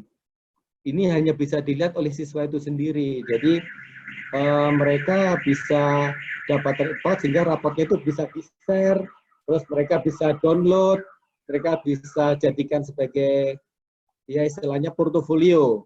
Jadi harapan kami sebenarnya sertifikat teman siswa ini sebagai salah satu alternatif di luar sertifikatnya negara yang dimiliki oleh Badan Nasional Standarisasi Pendidikan BNSP. Jadi kami itu alternatif lah. Jadi kalau saya dibilang kompetitor tidak, kami pengennya substitusi aja. Sehingga harapan kami sertifikat ini kalau dipakai orang untuk bekerja, itu tinggal menunjukkan ini loh saya punya sertifikat teman siswa, maka semua orang welcome dan apa istilahnya trust. Jadi kami benar-benar membangun sebuah sistem agar ini trusted, artinya sertifikat yang dikeluarkan teman siswa itu dapat dipercaya oleh dunia industri. Enggak seperti mungkin sertifikat lain yang kalau selesai sekolah dikasih sertifikat, bisa ini, bisa itu, ternyata kita tes nggak bisa. Fakta seperti itu sekarang. Kami nyari programmer sama, dia lulusan S1, S2, bilang saya udah bisa punya sertifikat coding PHP, .NET, database MySQL, database banyak hal lah ya. Sertifikat tunjukkan, begitu kita kasih laptop, kita kasih data dummy, kita basic program, ternyata nggak bisa kerja.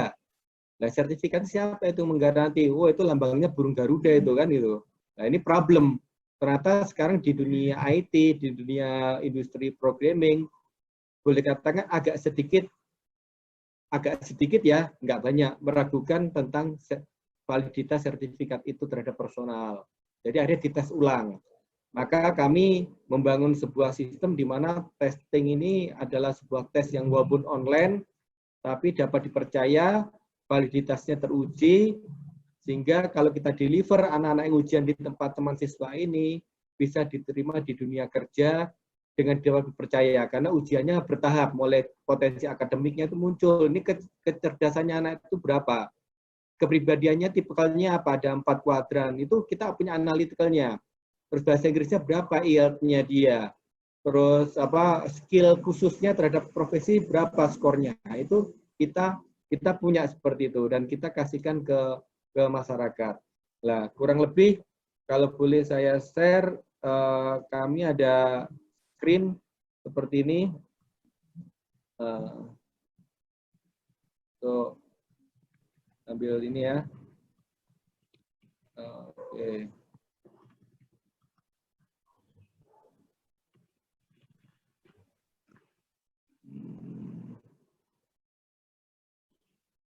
Ya, teman-teman, apakah ini bisa lihat gambar ini ya? Mau di-share, Om Hari?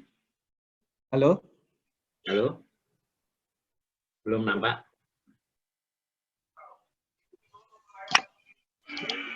Ini aplikasi bisa, ya? teman siswa ini keren banget, jadi memang sangat kita butuhkan ya. Jadi kita nama teman siswa. Jadi sebenarnya latar belakangnya ini alhamdulillah saya juga dibantu Mas Adri ya, terima kasih ya. Kemarin kami ikut kompetisi di International Labour Organization ILO. Lagi proses assessment ini, mudah-mudahan dapat grade-nya, mudah-mudahan ya, karena jadi ILO pun punya problem sama, di mana ternyata di dunia gap antara pekerja dan industri itu sangat tinggi, dan di mana-mana problemnya sama, mereka link and match-nya nggak jelas, dan mereka punya melihat ada skill gap-nya. Kami membuat skill gap analytical ini, teman siswa itu ternyata punya fitur sebagai skill gap analytical. Nah, ini kita lombakan juga. Jadi platform ini skill gap assessment untuk individu, tujuannya adalah membantu anak-anak untuk bisa bisa bekerja ya, terutama fresh graduate. Kami tiap tahun dengan analisa ada 2 juta pengangguran level pendidikan SMA. Terus tiap tahun itu 600.000 posisi lowong. Jadi saya tuh heran, tiap tahun 600.000 industri bilang butuh pekerja, baik pabrik, informal, terus honorer atau apapun, tapi 2 juta orang teriak nganggur. Problemnya di mana? Ternyata mereka tidak link and match, sehingga siswa itu susah mencari informasi di mana dia ada lowongan pekerjaan, tapi dia juga nggak tahu apakah dia bisa bekerja apa. Makanya kita bangun ini sebagai jembatan. Kurang lebih harapannya seperti itu, kita ingin menjadi jembatan yang baik buat anak-anak. Itu selain skill, kita juga menyediakan soal-soal ujian untuk anak-anak. Ya ini kebutuhan ya, ternyata anak SMA, SMK itu juga tidak hanya semua bekerja, ternyata anak SMK 60% itu tidak bekerja rentanya, kuliah. Lucu juga ini, saya juga statistik, saya pikir kalau anak-anak itu masuk SMK, 100% atau 80% mau bekerja, ternyata enggak.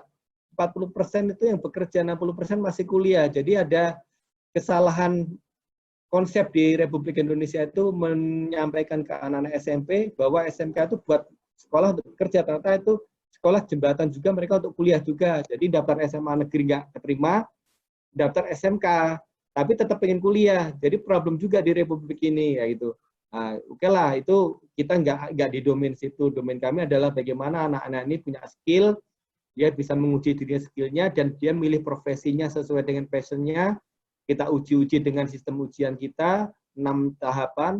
Nanti kalau dia punya skor bagus, kita deliver ke industri yang sudah register di tempat kami sebagai mitra. Nah, problem 40% sampai 60% itu ternyata anak-anak itu tidak mencukupi skillnya. Setelah kita analisa ujian, ternyata yang siap untuk bekerja itu hanya 40% dari yang diuji. 60% itu pada kemana? Skornya kurang. Akhirnya kita membuat tunnel namanya Mitra Edukasi, di mana teman-teman Tikser ini insya Allah mungkin bisa jadi partner kami. Ini adalah wadah buat profesional atau lembaga pendidikan yang mau berbagi ilmu pengetahuan dan keterampilan dan pengalaman kepada orang lain, supaya orang lain punya skill dan keterampilan yang sesuai industri. Contohnya misalkan teman-teman di grup ini ada yang ahli di bidang infrastruktur telekomunikasi, maka dia bisa membuka kursus untuk anak-anak yang pengen mendalami dunia telekomunikasi untuk infrastruktur, misalkan offset plan, network plan, capacity plan. Jadi anak-anak yang memilih profesi sebagai engineer telekomunikasi tempat kami tes dengan teknik-teknik ujian sebagai engineer telekomunikasi, skornya di bawah 75, maka data itu secara otomatis kita akan deliver ke mitra pendidikan kita. Jadi apalagi kita daring, kita bidding ke teman-teman, ini loh ada 100 anak yang pengen belajar tentang offset plan network infrastructure. Lah nanti teman-teman silakan ambil anak-anak itu untuk diajari. Bisnisnya saat ini kami tidak ikut-ikutan lah, istilahnya next time-nya mungkin ya. Jadi silakan ada deal sendiri dengan anak-anak itu. Jadi ibaratnya bikin kursus 5 anak, 4-5 anak online atau janjian di weekend hari Sabtu Minggu, terus diajarkan tentang offset plan, network plan, capacity plan, sehingga anak-anak itu boleh bayar, boleh gratis, terserah Anda yang mau ngajarin. Lah setelah anak-anak itu diajarin, nanti partner course ini termasuk profesi memasak, profesi sebagai accounting, profesi sebagai lecturer atau apapun lah. Setelah mereka ngajarin, tolong report ke teman siswa bahwa anak-anak 5 orang ini sudah saya ajarkan. Lah anak-anak itu akan kami call lagi untuk ujian lagi di tempat kami.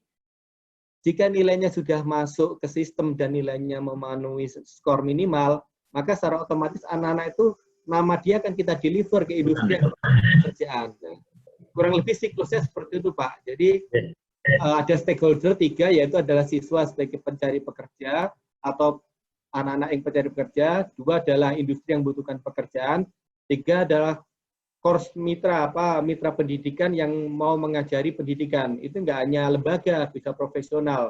Contohnya saya di Tangerang ada bapak usia 58 tahun, pensiunan cooker atau food beverage hotel Borobudur di Jakarta. Dia ngajar SMK, tapi dia di rumah bikin kursus untuk food and beverage, untuk koktail, untuk restoran internasional. Nah, ternyata itu nggak diajarkan di SMK, tapi dia membuka kursus di rumah. Nah, bagaimana Bapak itu dapat siswa banyak? Dari tempat kami. Jadi anak-anak tes ingin jadi ahli pariwisata. Mereka tes tempat kami, begitu dites ternyata nilainya cukup. Anak-anak ini kita deliver ke Bapak itu, Pak Haji, hitung itu. Nanti Bapak itu yang akan ngajari anak-anak, kalau udah selesai dia ujian lagi tempat saya, begitu anak-anak itu nilainya bagus, kita deliver ke hotel, ke restoran, dan sebagainya. Ya, mungkin gitu Pak Niam. Mas Hari, mohon maaf nih, saya potong ya. Menarik sekali share-nya, dan sudah banyak pertanyaan yang masuk di grup chat, karena waktunya mepet, jadi mungkin saya coba summary dari pertanyaan-pertanyaan yang sudah masuk di sini. Yang pertama, itu adalah kapan akan di-launching dan akan digunakan dari Mbak Margi. Kemudian, nah ini pertanyaan spesial dari Ketum. Apakah bisa di-customize sesuai dengan kebutuhan industri? Mungkin dua pertanyaan itu, mangga silahkan dijawab secara singkat, Bang Hadi, sebelum kita pindah ke Mbak Santi. Silakan. Baik. Ya ini terima kasih teman-teman yang sudah memberikan pertanyaan yang luar biasa. Jadi memang sebenarnya kita bangun ini kemarin tuh bulan Juni tahun lalu, Pak. Awalnya mau kita launching di hari Sumpah Pemuda. Nah, ternyata kita belum siap ya karena kami kan self financing ya, saya dan Koirul biayai sendiri, ternyata tabungannya udah habis, berhenti, nggak jadi. Habis itu kita ingin momen tahun baru, gagal lagi.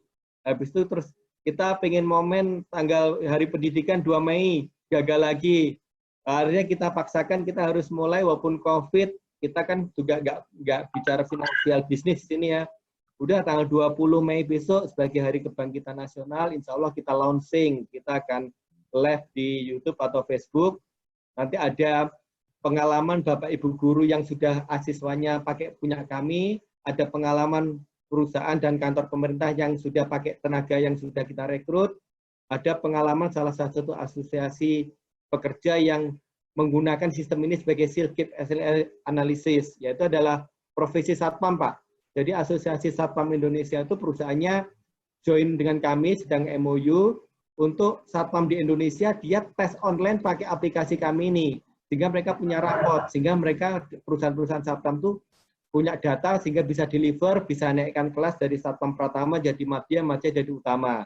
Kurang lebih jadi 20 Mei ya, insya Allah teman-teman ya, nanti kami undang lah biar bisa lihat ya. Nah, untuk pertanyaan kedua Pak Ketum, jadi untuk yang customizing, ini memang kami, ini kan kita bangun platform ya, saya udah presentasi ini dulu di jembatani Mas Alino ke Yakult, cuman mereka belum tertarik, itu bulan September lah di saat kami develop, kami udah tawarkan ini. Jadi sebenarnya skill gap analytical ini adalah sebuah platform yang sangat berguna tidak hanya untuk publik tapi bisa untuk private atau customize. Contohnya begini, jika ada pemimpin perusahaan, misalkan Telkomsel, Anda selama ini melakukan KPI orang berdasarkan kertas.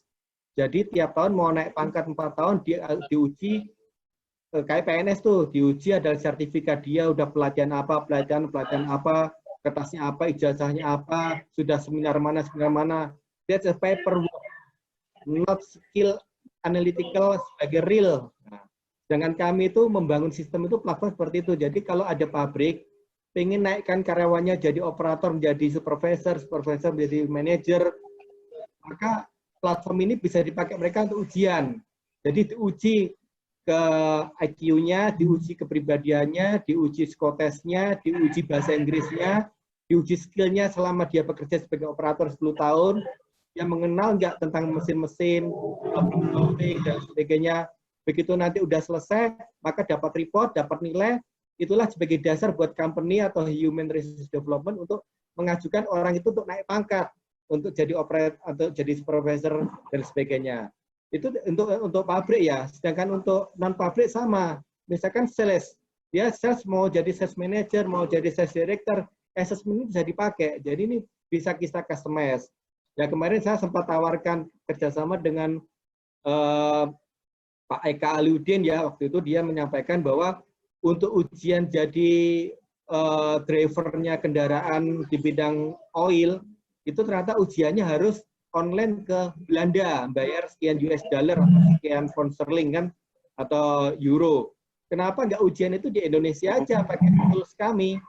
Soalnya sama, tinggal kita copy paste, terus kita bisa bahasa Indonesia kan daripada anak-anak belajar bahasa Belanda atau bahasa Inggris. Nah, nanti nilai itu yang sebagai yang raport itu yang keluarkan bukan government, asosiasi.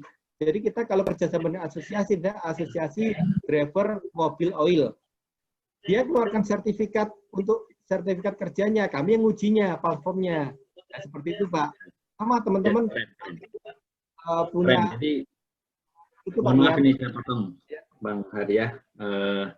Pada dasarnya aplikasi teman siswa ini bisa bermanfaat untuk calon pencari kerja dalam anak-anak kita yang baru lulus SMK, kemudian bermanfaat juga buat calon penerima pekerjaan, para pengusaha, alumni Tixer ini luar biasa, dan juga tidak hanya itu, juga bermanfaat juga untuk mengatur atau menganalisis kebutuhan human capital dalam mengatur jenjang karir. Mungkin seperti itu ya, singkatnya ya Bang Hari Eko, dan teman-teman kita undang nanti dalam launching 20 Mei ya. Ya, insya Allah. Ya.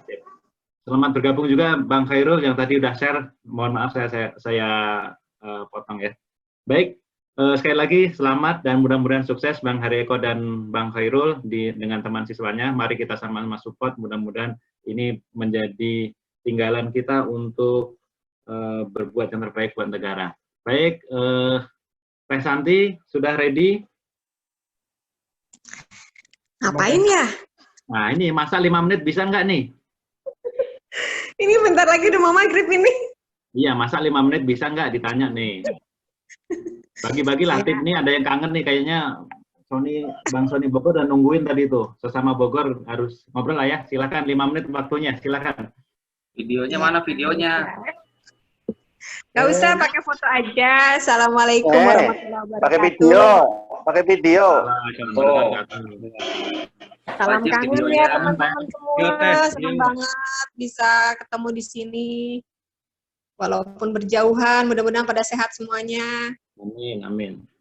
Videonya tuh Santi, biar nggak ketahuan kalau Santi itu kumisan atau enggak gitu loh. Ini ada ini fotonya, atuh Akang. Gimana? Saya mau sharing apa ya? Ibu-ibu mah soalnya di dapur melulu, gimana dong? Sama kita juga di dapur mulu sekarang, San. Apa ya?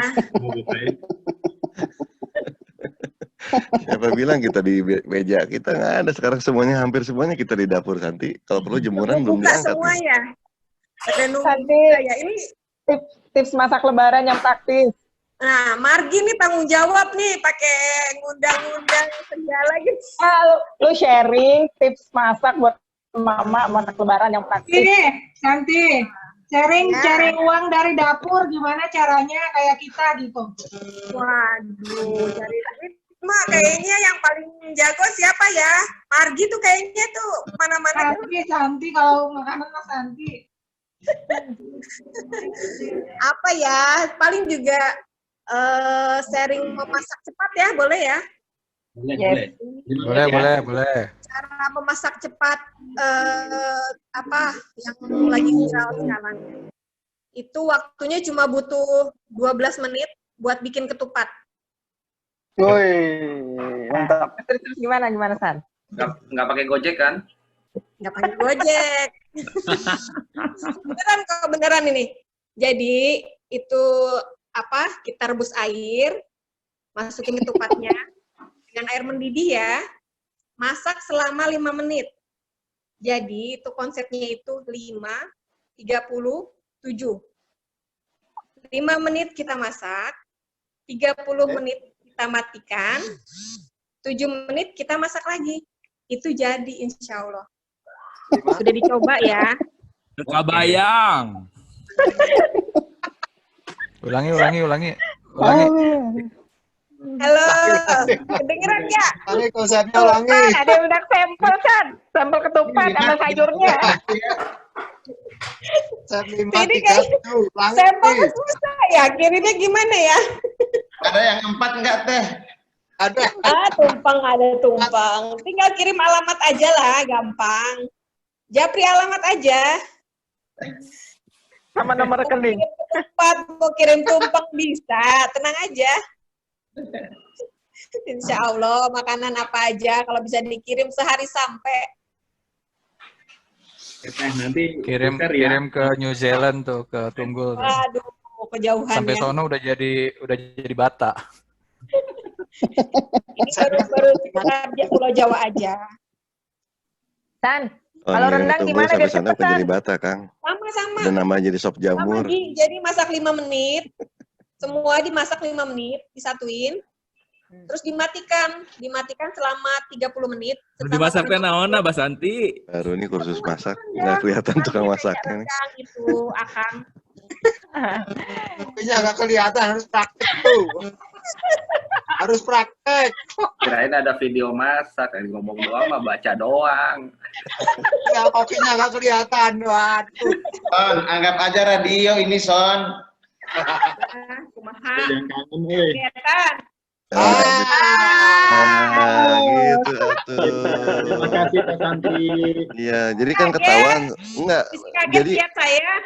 bukan San, jadi ketahuan saat itu lagi nggak main bola, lagi di rumah. Aduh. Main yang lain atuh, bola mah gampang. Jago main bola aja. Iya. Lagi kena gimana Apal. tadi? Jelas ya? Satu pertanyaan 5 boleh menit. silakan. 5.30. Ya. Jangan lupa 5.30. itu semua. Masak daging, masak ayam, masak ketupat, insya Allah jadi. Ya. Yuk, ada Apalagi ya? pertanyaan nggak buat Santi? Ini udah open-openan dia, udah buka videonya juga. Jadi malu Saya ya. tinggal lihat tahu itu sebuah Iya, laki pakai jilbab fotona. Oke, nggak ada pertanyaan nih. Jadi tipsnya Margi. Azan. 7, Ya. Margi. 5, 30. Teaser. Terkirim. Ya sih. Biar rendang. Kue lebarannya tester teh. Iya, apa bisa tuh ya 5.37 ya San? Rendang. Testernya di call di Margi. Gi, rendang biar gampang. Ambil kunci motor. Langsung ke rumah makan Padang. Betul. Kayaknya gitu emang. 5 menit pesan, 30 menit delivery, 7 menit makan. Oh iya. Santannya sampai kental 5 ya. menit pesen. Kental. Oke. Oke, terima kasih. Ya, Santi, thank you Santi. Bentar ada tamu, dilanjut lagi. Ini sesi paling singkat tapi paling interaktif, jadi luar biasa. Terima kasih Mas Santi ya. Sudah membagikan tipsnya. Soalnya makanan. Ya. Tapi ini kita patut coba ya. Nanti rebus 5 menit, kemudian masukin 30 menit. Ini udah mau buka begini, kalau mau ngomongin makanan paling rame. Ini udah waktunya makan nih, kayaknya udah nunggu semua di meja makan. Bandung azan. Belum. Azan tuh azan. Film udah buka duluan ya kayaknya ya. Iya, Bandung azan, Bandung. Bandung azan. Belum. Wah, masa? Sama waktu zaman kuliah. Oke. Yuk lanjut Ngomongin sekarang kalkulus kita pada lagi ya. dia, ngomongin agama mau garande. Teman-teman semua nih. Mohon di-mute lagi ya, kawan. Nah, kita sudah di ujung acara. Dan seperti yang kita sudah jadwalkan, nanti kita akan coba ambil hikmah dari obrolan kita, mulai sharing dari yang diaspora tadi, kemudian ada teman kita Harek, kemudian Teh Santi. Ini kita coba simpulkan dari apa yang ditangkap oleh Ustadz kita, HMTI lah ya, Bang Redi ya. Monggo silahkan waktunya sampai jam 17.30. 17.30 Pak Ustadz sekaligus ditutup dengan doa. Sekali lagi terima kasih teman-teman. Mari kita sama-sama simak untaian hikmah dari Ustadz Redi. Dipersilahkan Ustadz. Assalamualaikum warahmatullahi wabarakatuh. Waalaikumsalam warahmatullahi wabarakatuh. Innal hamdalillah nahmaduhu wa nasta'inuhu wa nastaghfiruh wa na'udzu billahi min shururi anfusina wa min sayyiati a'malina may yahdihillahu fala mudilla lahu wa may yudlil fala hadiyalah. Asyhadu an la ilaha illallah wahdahu la syarika lah wa asyhadu anna Muhammadan abduhu wa rasuluh. Amma ba'd. Ikhwati fillah rahimani wa rahimakumullah, sahabat-sahabat Tiksar yang dicintai dan dirahmati Allah.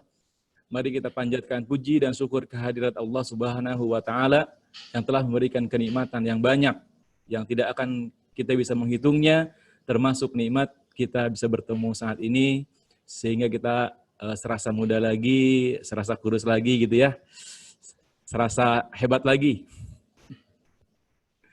Mari kita syukuri nikmat pertemuan ini, salah satunya dengan mengisi waktu pertemuan ini dengan hal yang bermanfaat, yaitu dengan tawasau bil haq, saling menasihati dalam kebenaran. Dan sesuai ayatnya dari surat Al-Asri, bahwa ini tawasau ya teman-teman, ini bukan wasau, ini bukan nasihat satu orang ke yang lain, tapi tawasau, saling menasihati. Jadi tadi hanya kebagian yang pertama saja, nanti mohon ditindaklanjuti, silakan nasihati saya, nasihati teman-teman yang lain, sehingga semoga di saling menasihati ini menjadi budaya di Tikser. Amin ya Allah Rabbal Alamin. Nah, teman-teman, dalam kesempatan ini, sahabat-sahabat Tikser, saya ingin menasihati diri saya sendiri, dan sahabat-sahabat Tikser semuanya untuk bersabar dalam menghadapi musibah. Sahabat Tikser, penting bagi kita untuk berilmu mengenai hal ini. Ilmu untuk sabar dalam menghadapi musibah ini minimum karena 3 hal. Yang pertama, karena setiap manusia pasti akan mengalami musibah. Setiap manusia, dan kita manusia ya insya Allah ya, pasti akan mengalami musibah. Walam-lukum bisyarri wal khairi fitnah. Wanabluwakum bisyarri wal khairi fitnah. Kami akan menguji kamu dengan keburukan dan kebaikan sebagai cobaan. Wa ilaina turja'un. Begitu disebutkan oleh Allah dalam Quran surat Al-Anbiya, Quran surat 21 ayat 35. Jadi yang ke satu, penting untuk kita berilmu mengenai sabar menghadapi musibah ini karena kita pasti akan mengalami musibah. Mungkin kita juga sudah ya musibah. Yang kedua, respon kita terhadap musibah adalah indikator keimanan kita. Dari Suhaib, beliau adalah seorang sahabat Nabi, berkata, Rasulullah SAW bersabda, ajaban li amril mu'min. Sungguh menakjubkan keadaan seorang mukmin. Inna amra kullahu khair. Sesungguhnya semua urusannya baik. Walaysa daka li ahadin illal mu'min. Dan ini tidak ada kecuali pada seorang mukmin. Jadi ini sudah indikator ya. Tidak ada kecuali hanya pada seorang mukmin. Apa itu? In asabathu sarra syakar. Kalau dia terkena mendapatkan kesenangan, dia bersyukur. Fakana khairallah. Dan itu baik baginya. Wa in asabathu darra sabar. Kalau dia mendapatkan kesusahan, maka ia bersabar. Fakana khairallah. Dan itu pun baik baginya. Jadi ini indikator keimanan kita. Yang ketiga, teman-teman, penting bagi kita untuk berilmu tentang sabar menghadapi musibah, karena respon terhadap musibah akan menentukan tempat kita nanti di akhirat kelak. Ibnu Qayyim rahimahullah berkata, Allah mempersiapkan bagi hamba-hambanya kedudukan yang tinggi di surga. Tapi mereka tidak akan mampu mencapai kedudukan tersebut hanya dengan amal soleh mereka saja. Tidak akan mungkin. Oleh karena itu Allah menyiapkan sebab-sebab mereka untuk mendapatkan kebaikan dengan ujian dan musibah. Ini disebut oleh Ibnu Qayyim Al-Jauziyah di Zadul Ma'ad, buku ketiga, halaman 221. Nah, itu minimum 3 hal yang mendorong kita harus kita berilmu tentang musibah, tentang sabar menghadapi musibah. Gimana teman-teman? Boleh lanjut ini? Nah, sekarang apa arti sabar dalam menghadapi musibah? Sabar secara umum ada 3. Ya, seperti disampaikan para ulama, juga Syekh Salim bin Id Al-Hilali dalam Bahjatun Nazirin di Syarah Riyadhus Shalihin, buku 1 ayat halaman 78. Yang pertama adalah sabar melaksanakan perintah Allah, yaitu menahan jiwa agar senantiasa taat kepada Allah dengan menjaga ketaatan terus-menerus. Selama hayat di kandung badan, kita melaksanakan kewajiban-kewajiban yang dibebankan Allah kepada kita. Dengan terus memperhatikan keikhlasannya. Bisa jadi setan ria, sum'ah dan lain-lain akan mengganggu kita, sehingga harus terus kita perhatikan keikhlasannya. Sabar kita untuk tetap ikhlas. Kemudian memperbaiki ketaatan itu dengan ilmu. Itu yang pertama, itu sabar dalam melaksanakan perintah Allah. Yang kedua, sabar dalam meninggalkan larangan Allah, yaitu mencegah jiwa dari perbuatan maksiat, menguatkan jiwa agar senantiasa tegar dalam menghadapi gempuran syahwat, melawan hawa nafsu. Ini juga sabar yang dimaksud di dalam agama kita, yaitu meninggalkan larangan Allah Subhanahu wa taala. Dan yang ketiga, ini konteks kita hari ini, yaitu sabar dalam menghadapi musibah, yaitu ridho terhadap qada dan takdirnya. Minimum kalau tidak ridho, tidak bisa ridho, itu tanpa ada keluh kesah. Minimum tanpa ada keluh kesah. Malah lebih baik lagi kalau kita ketika mendapatkan musibah, kita mengucapkan istirja, inna lillahi wa inna ilaihi raji'un. Jadi sabar dalam menghadapi musibah artinya kita ridho terhadap qada dan takdirnya, minimum kita tidak berkeluh kesah saat menerima atau menghadapi musibah. Nah tadi alhamdulillah teman-teman ya, dalam menghadapi COVID ini kita lihat bagaimana teman-teman kita, sahabat-sahabat Tikser yang ada di luar negeri dan di dalam negeri tetap tegar, malah membuat suatu inovasi-inovasi yang membanggakan bagi kita semua. Masya Allah ya, alhamdulillah. Dan sahabat-sahabat, perlu diingatkan bahwa musibah itu bukanlah hanya bencana yang besar. Hal-hal yang dramatis, lalu ditinggal wafat, ditinggal kekayaan atau jadi bangkrut, atau hal-hal lain lah yang besar-besar gitu. Tidak. Musibah adalah semua hal yang menyusahkan kita, yang kita tidak senang jika menerimanya, jika menimpa kita. Ikrimah meriwayatkan dalam suatu hadis bahwa suatu malam lampu padam. Suatu malam lampu padam. Dan pada saat padam, Nabi yang mulia berucap, Inna lillahi wa inna raji'un. Inna lillahi wa inna ilaihi raji'un. Ada sahabat yang bertanya, ya Rasulullah, apakah ini musibah? Rasulullah menjawab, benar. Segala yang menyusahkan kita adalah musibah. Dalam hadis juga disebutkan, hadis Bukhari disebutkan, ma yusibul muslim min nasabin, aw wasabin, aw hammin, aw ghammin, aw adhan, hatta syaukati yusakuha, kafaratullahu bima khatayah. Barang siapa yang menimpa seorang muslim, baik dari kelelahannya, kelelahan musibah ternyata, kekhawatirannya, kesedihannya, gangguan yang diterimanya, penyakit yang dia derita, bahkan sampai tertusuk duri, itu akan Allah hapuskan dosa-dosa karenanya, menjadi kafarah bagi dosa-dosa. Itu adalah musibah. Jadi musibah itu, baik hal-hal kecil juga musibah. Jadi kita kalau sabar menghadapi musibah, kita tidak berkeluh kesah saat hujan misalnya. Aduh hujan lagi nih, padahal saya nggak bawa jas hujan. Saat macet misalnya, atau saat anak kita nilainya kurang baik, ya ibu-ibu biasanya ya marah-marah tuh. Enggak kalau Bang Margima ya, Ibu Solihah. Enggak, biasanya harus paling tidak kita sabar tadi dengan tidak berkeluh kesah. Kemudian juga seperti sekarang pada saat wabah menimpa, saat harus di rumah terus, ini kita juga tidak berkeluh kesah. Mari kita lihat sisi baiknya dan maksimalkan sisi baiknya. Nah, ini tadi definisi sabar dalam menghadapi musibah. 3 menit lagi ya, boleh ya Mas Niam? Karena ada lanjutan keduanya nih, tentang bagaimananya nih, how to-nya. Boleh ya Mas Niam? Lanjut. 3 menit? Ya, lanjut. Oke. Bagian kedua adalah tadi bagaimana caranya nih. Sekarang kita tahu, benar itu penting. Ini menjadi indikator keimanan kita. Ini kita tidak pasti akan selalu menghadapi musibah kapanpun selama kita hidup. Ad-dunya darul bala. Nah, tapi bagaimana caranya? Ya, saya mengutip dari Ibnul Jauzi. Ini Ibnul Jauzi adalah Imam Al-Hafiz Abdul Rahman Ibnu Abil Hasan Al-Jauzi. Ini beda dengan tadi Ibnu Qayyim Al-Jauziyah ya.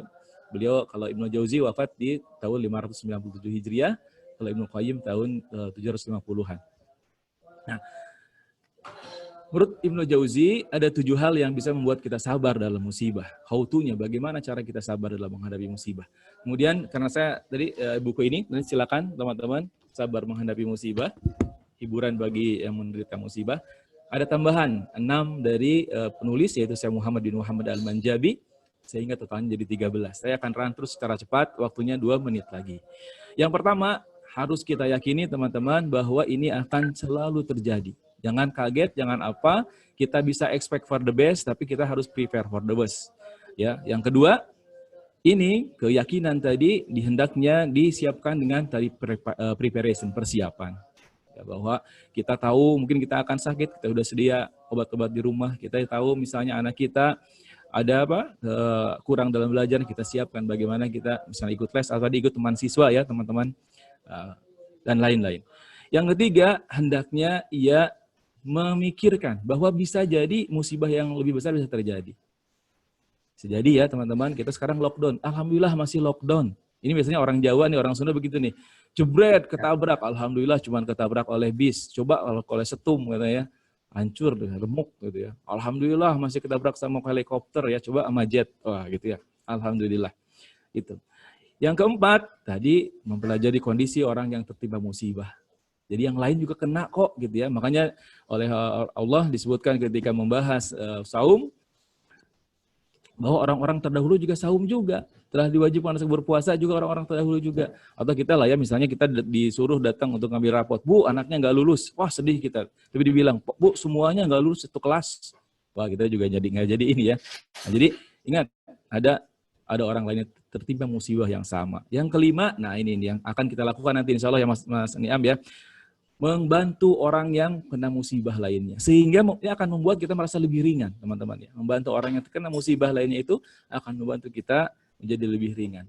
Ya, yang keenam, mengharapkan gantinya. Ini harus, jadi ketika misalnya ada kehilangan, innalillahi wa inna ilaihi raji'un, Allahumma ajurni fi musibati wa akhlif li khairan minha. Ya Allah, balaslah musibah ini dengan amal soleh, dengan kebaikan, dan gantilah dengan yang lebih baik. Nah, seperti itu. Yang ketujuh, teman-teman, memohon pahala dengan sabar. Tadi seperti disampaikan, Allah mujurun fi musibati wa akhlif li khairan minha. Nah, tadi tambahan dari Syekh Muhammad, yang 8 adalah hendaknya menyadari bahwa takdir yang berlaku itu yang terbaik. Ini yang terbaik nih. Pasti ada musibah COVID ini dari Februari, mungkin nanti sampai Juni nanti, atau sampai akhir tahun, malah tadi disebutkan oleh Mas Jack sampai 2020 sekian ya, dampaknya kepada bisnis tertentu, ini yang terbaik. Pasti yang terbaik. Yang ke-9, hendaknya menyadari bahwa cobaan akan diberikan kepada orang yang terbaik. Berarti kita ini insya Allah kita berdoa semoga menjadi orang-orang yang terbaik, yang berhak, yang layak mendapatkan cobaan seperti ini. Kemudian yang 10, hendaknya dia menyadari ia hanyalah seorang hamba, yang namanya hamba diatur. Pengen ngatur, hamba pengen ngatur gitu ya. Nah, yang ke-11, menyadari bahwa tadi ini yang dilihat adalah respons kita.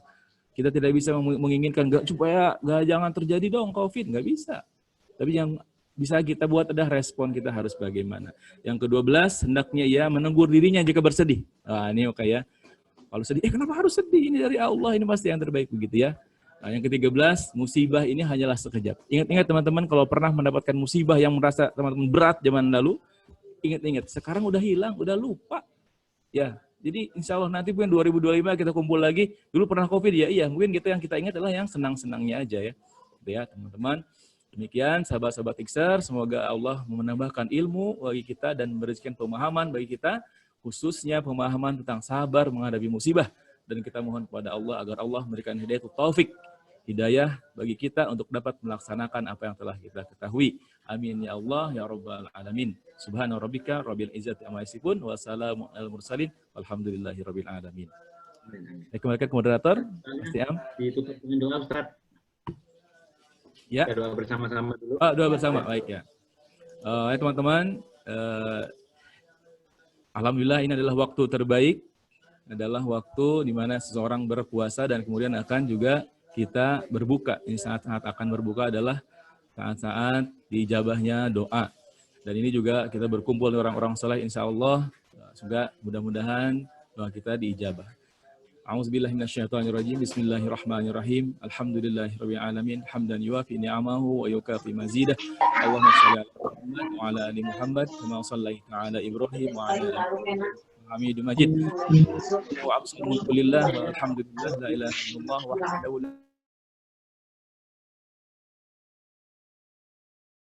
as'aluka khairan ma fi hadhihi al-lailah wa khairan ma ba'daha wa a'udzu bika min syarri ma fi hadhihi al-lailah wa syarri ma ba'daha. Rabbi a'udzu bika minal kasal wa su'il kibar. Rabbi a'udzu bika minal kasal wa su'il kibar.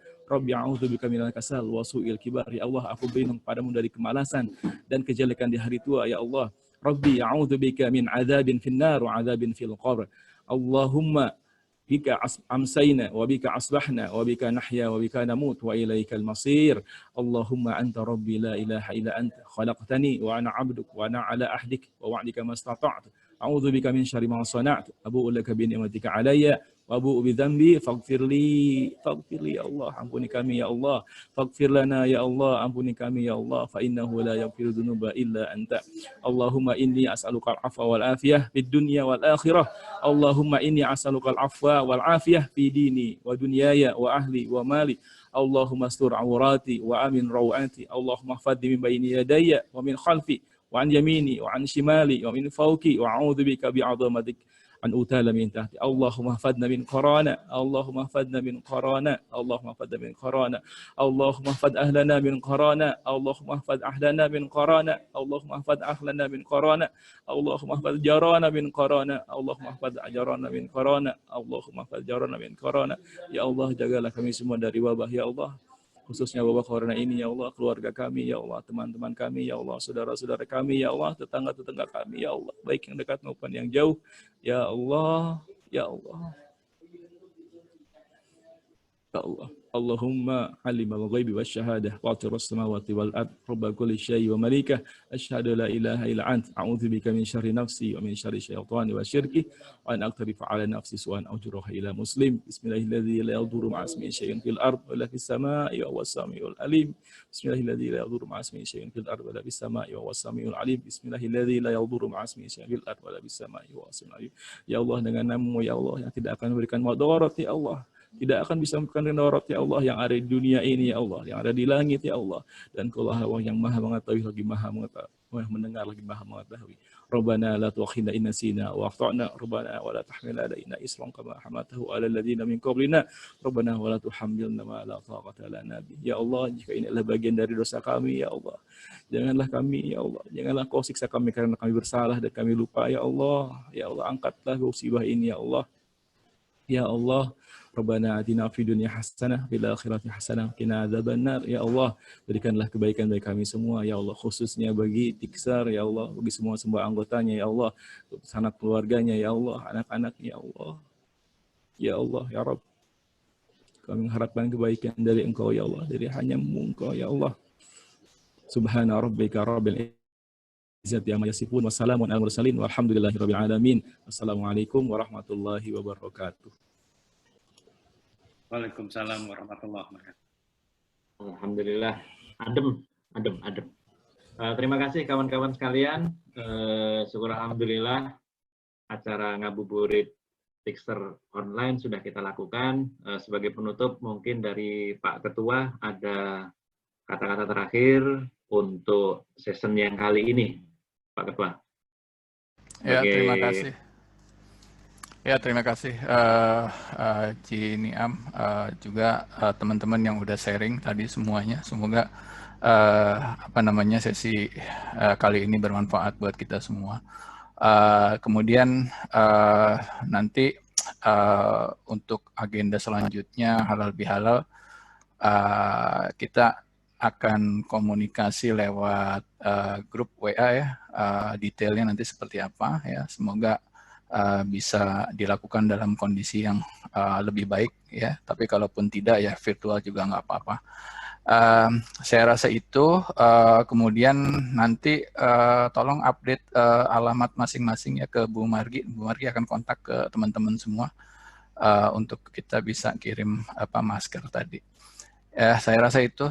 Terima kasih teman-teman semua sudah hadir, juga teman-teman yang sudah membantu mengarrange Zoom call pada hari ini. Terima kasih. Assalamualaikum warahmatullahi wabarakatuh.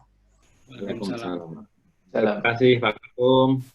Kami ingatkan sekali lagi update alamat ke Bu Margi, dan jangan lupa nanti akan ada edaran untuk donasi yang akan kita bagikan untuk rekan-rekan atau saudara-saudara kita yang ada di sekitar kampus. Baik, kita akhiri dengan doa kafaratul majelis. Subhanallah wa bihamdika asyhadu an la ilaha illa anta astaghfiruka wa atubu ilaik. Terakhir, kita session foto ya. Minta tolong yang masih perhatikan. Boleh sekarang di-unmute, Bang, biar agak rame. Untuk video. Kita mesti silahkan di. Mesti ngopi kita. Ambil dulu. Sudah foto-foto ya. Azan. Pak Helmi. Sudah foto enggak? Belum dibuka Helmi nih.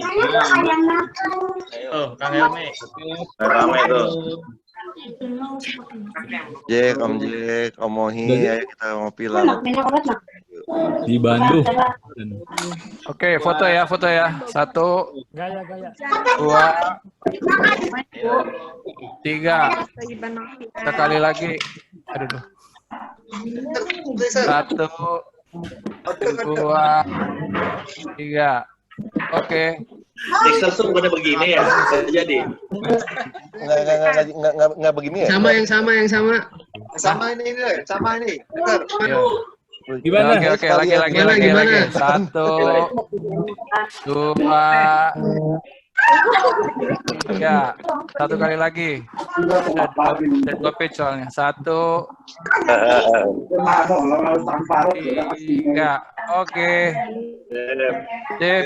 Terima kasih semua teman-teman. Baik-baik. Sehat-sehat. Waalaikumsalam. Salam. Atur nuhun semuanya. Ya, atur nuhun. Sehat.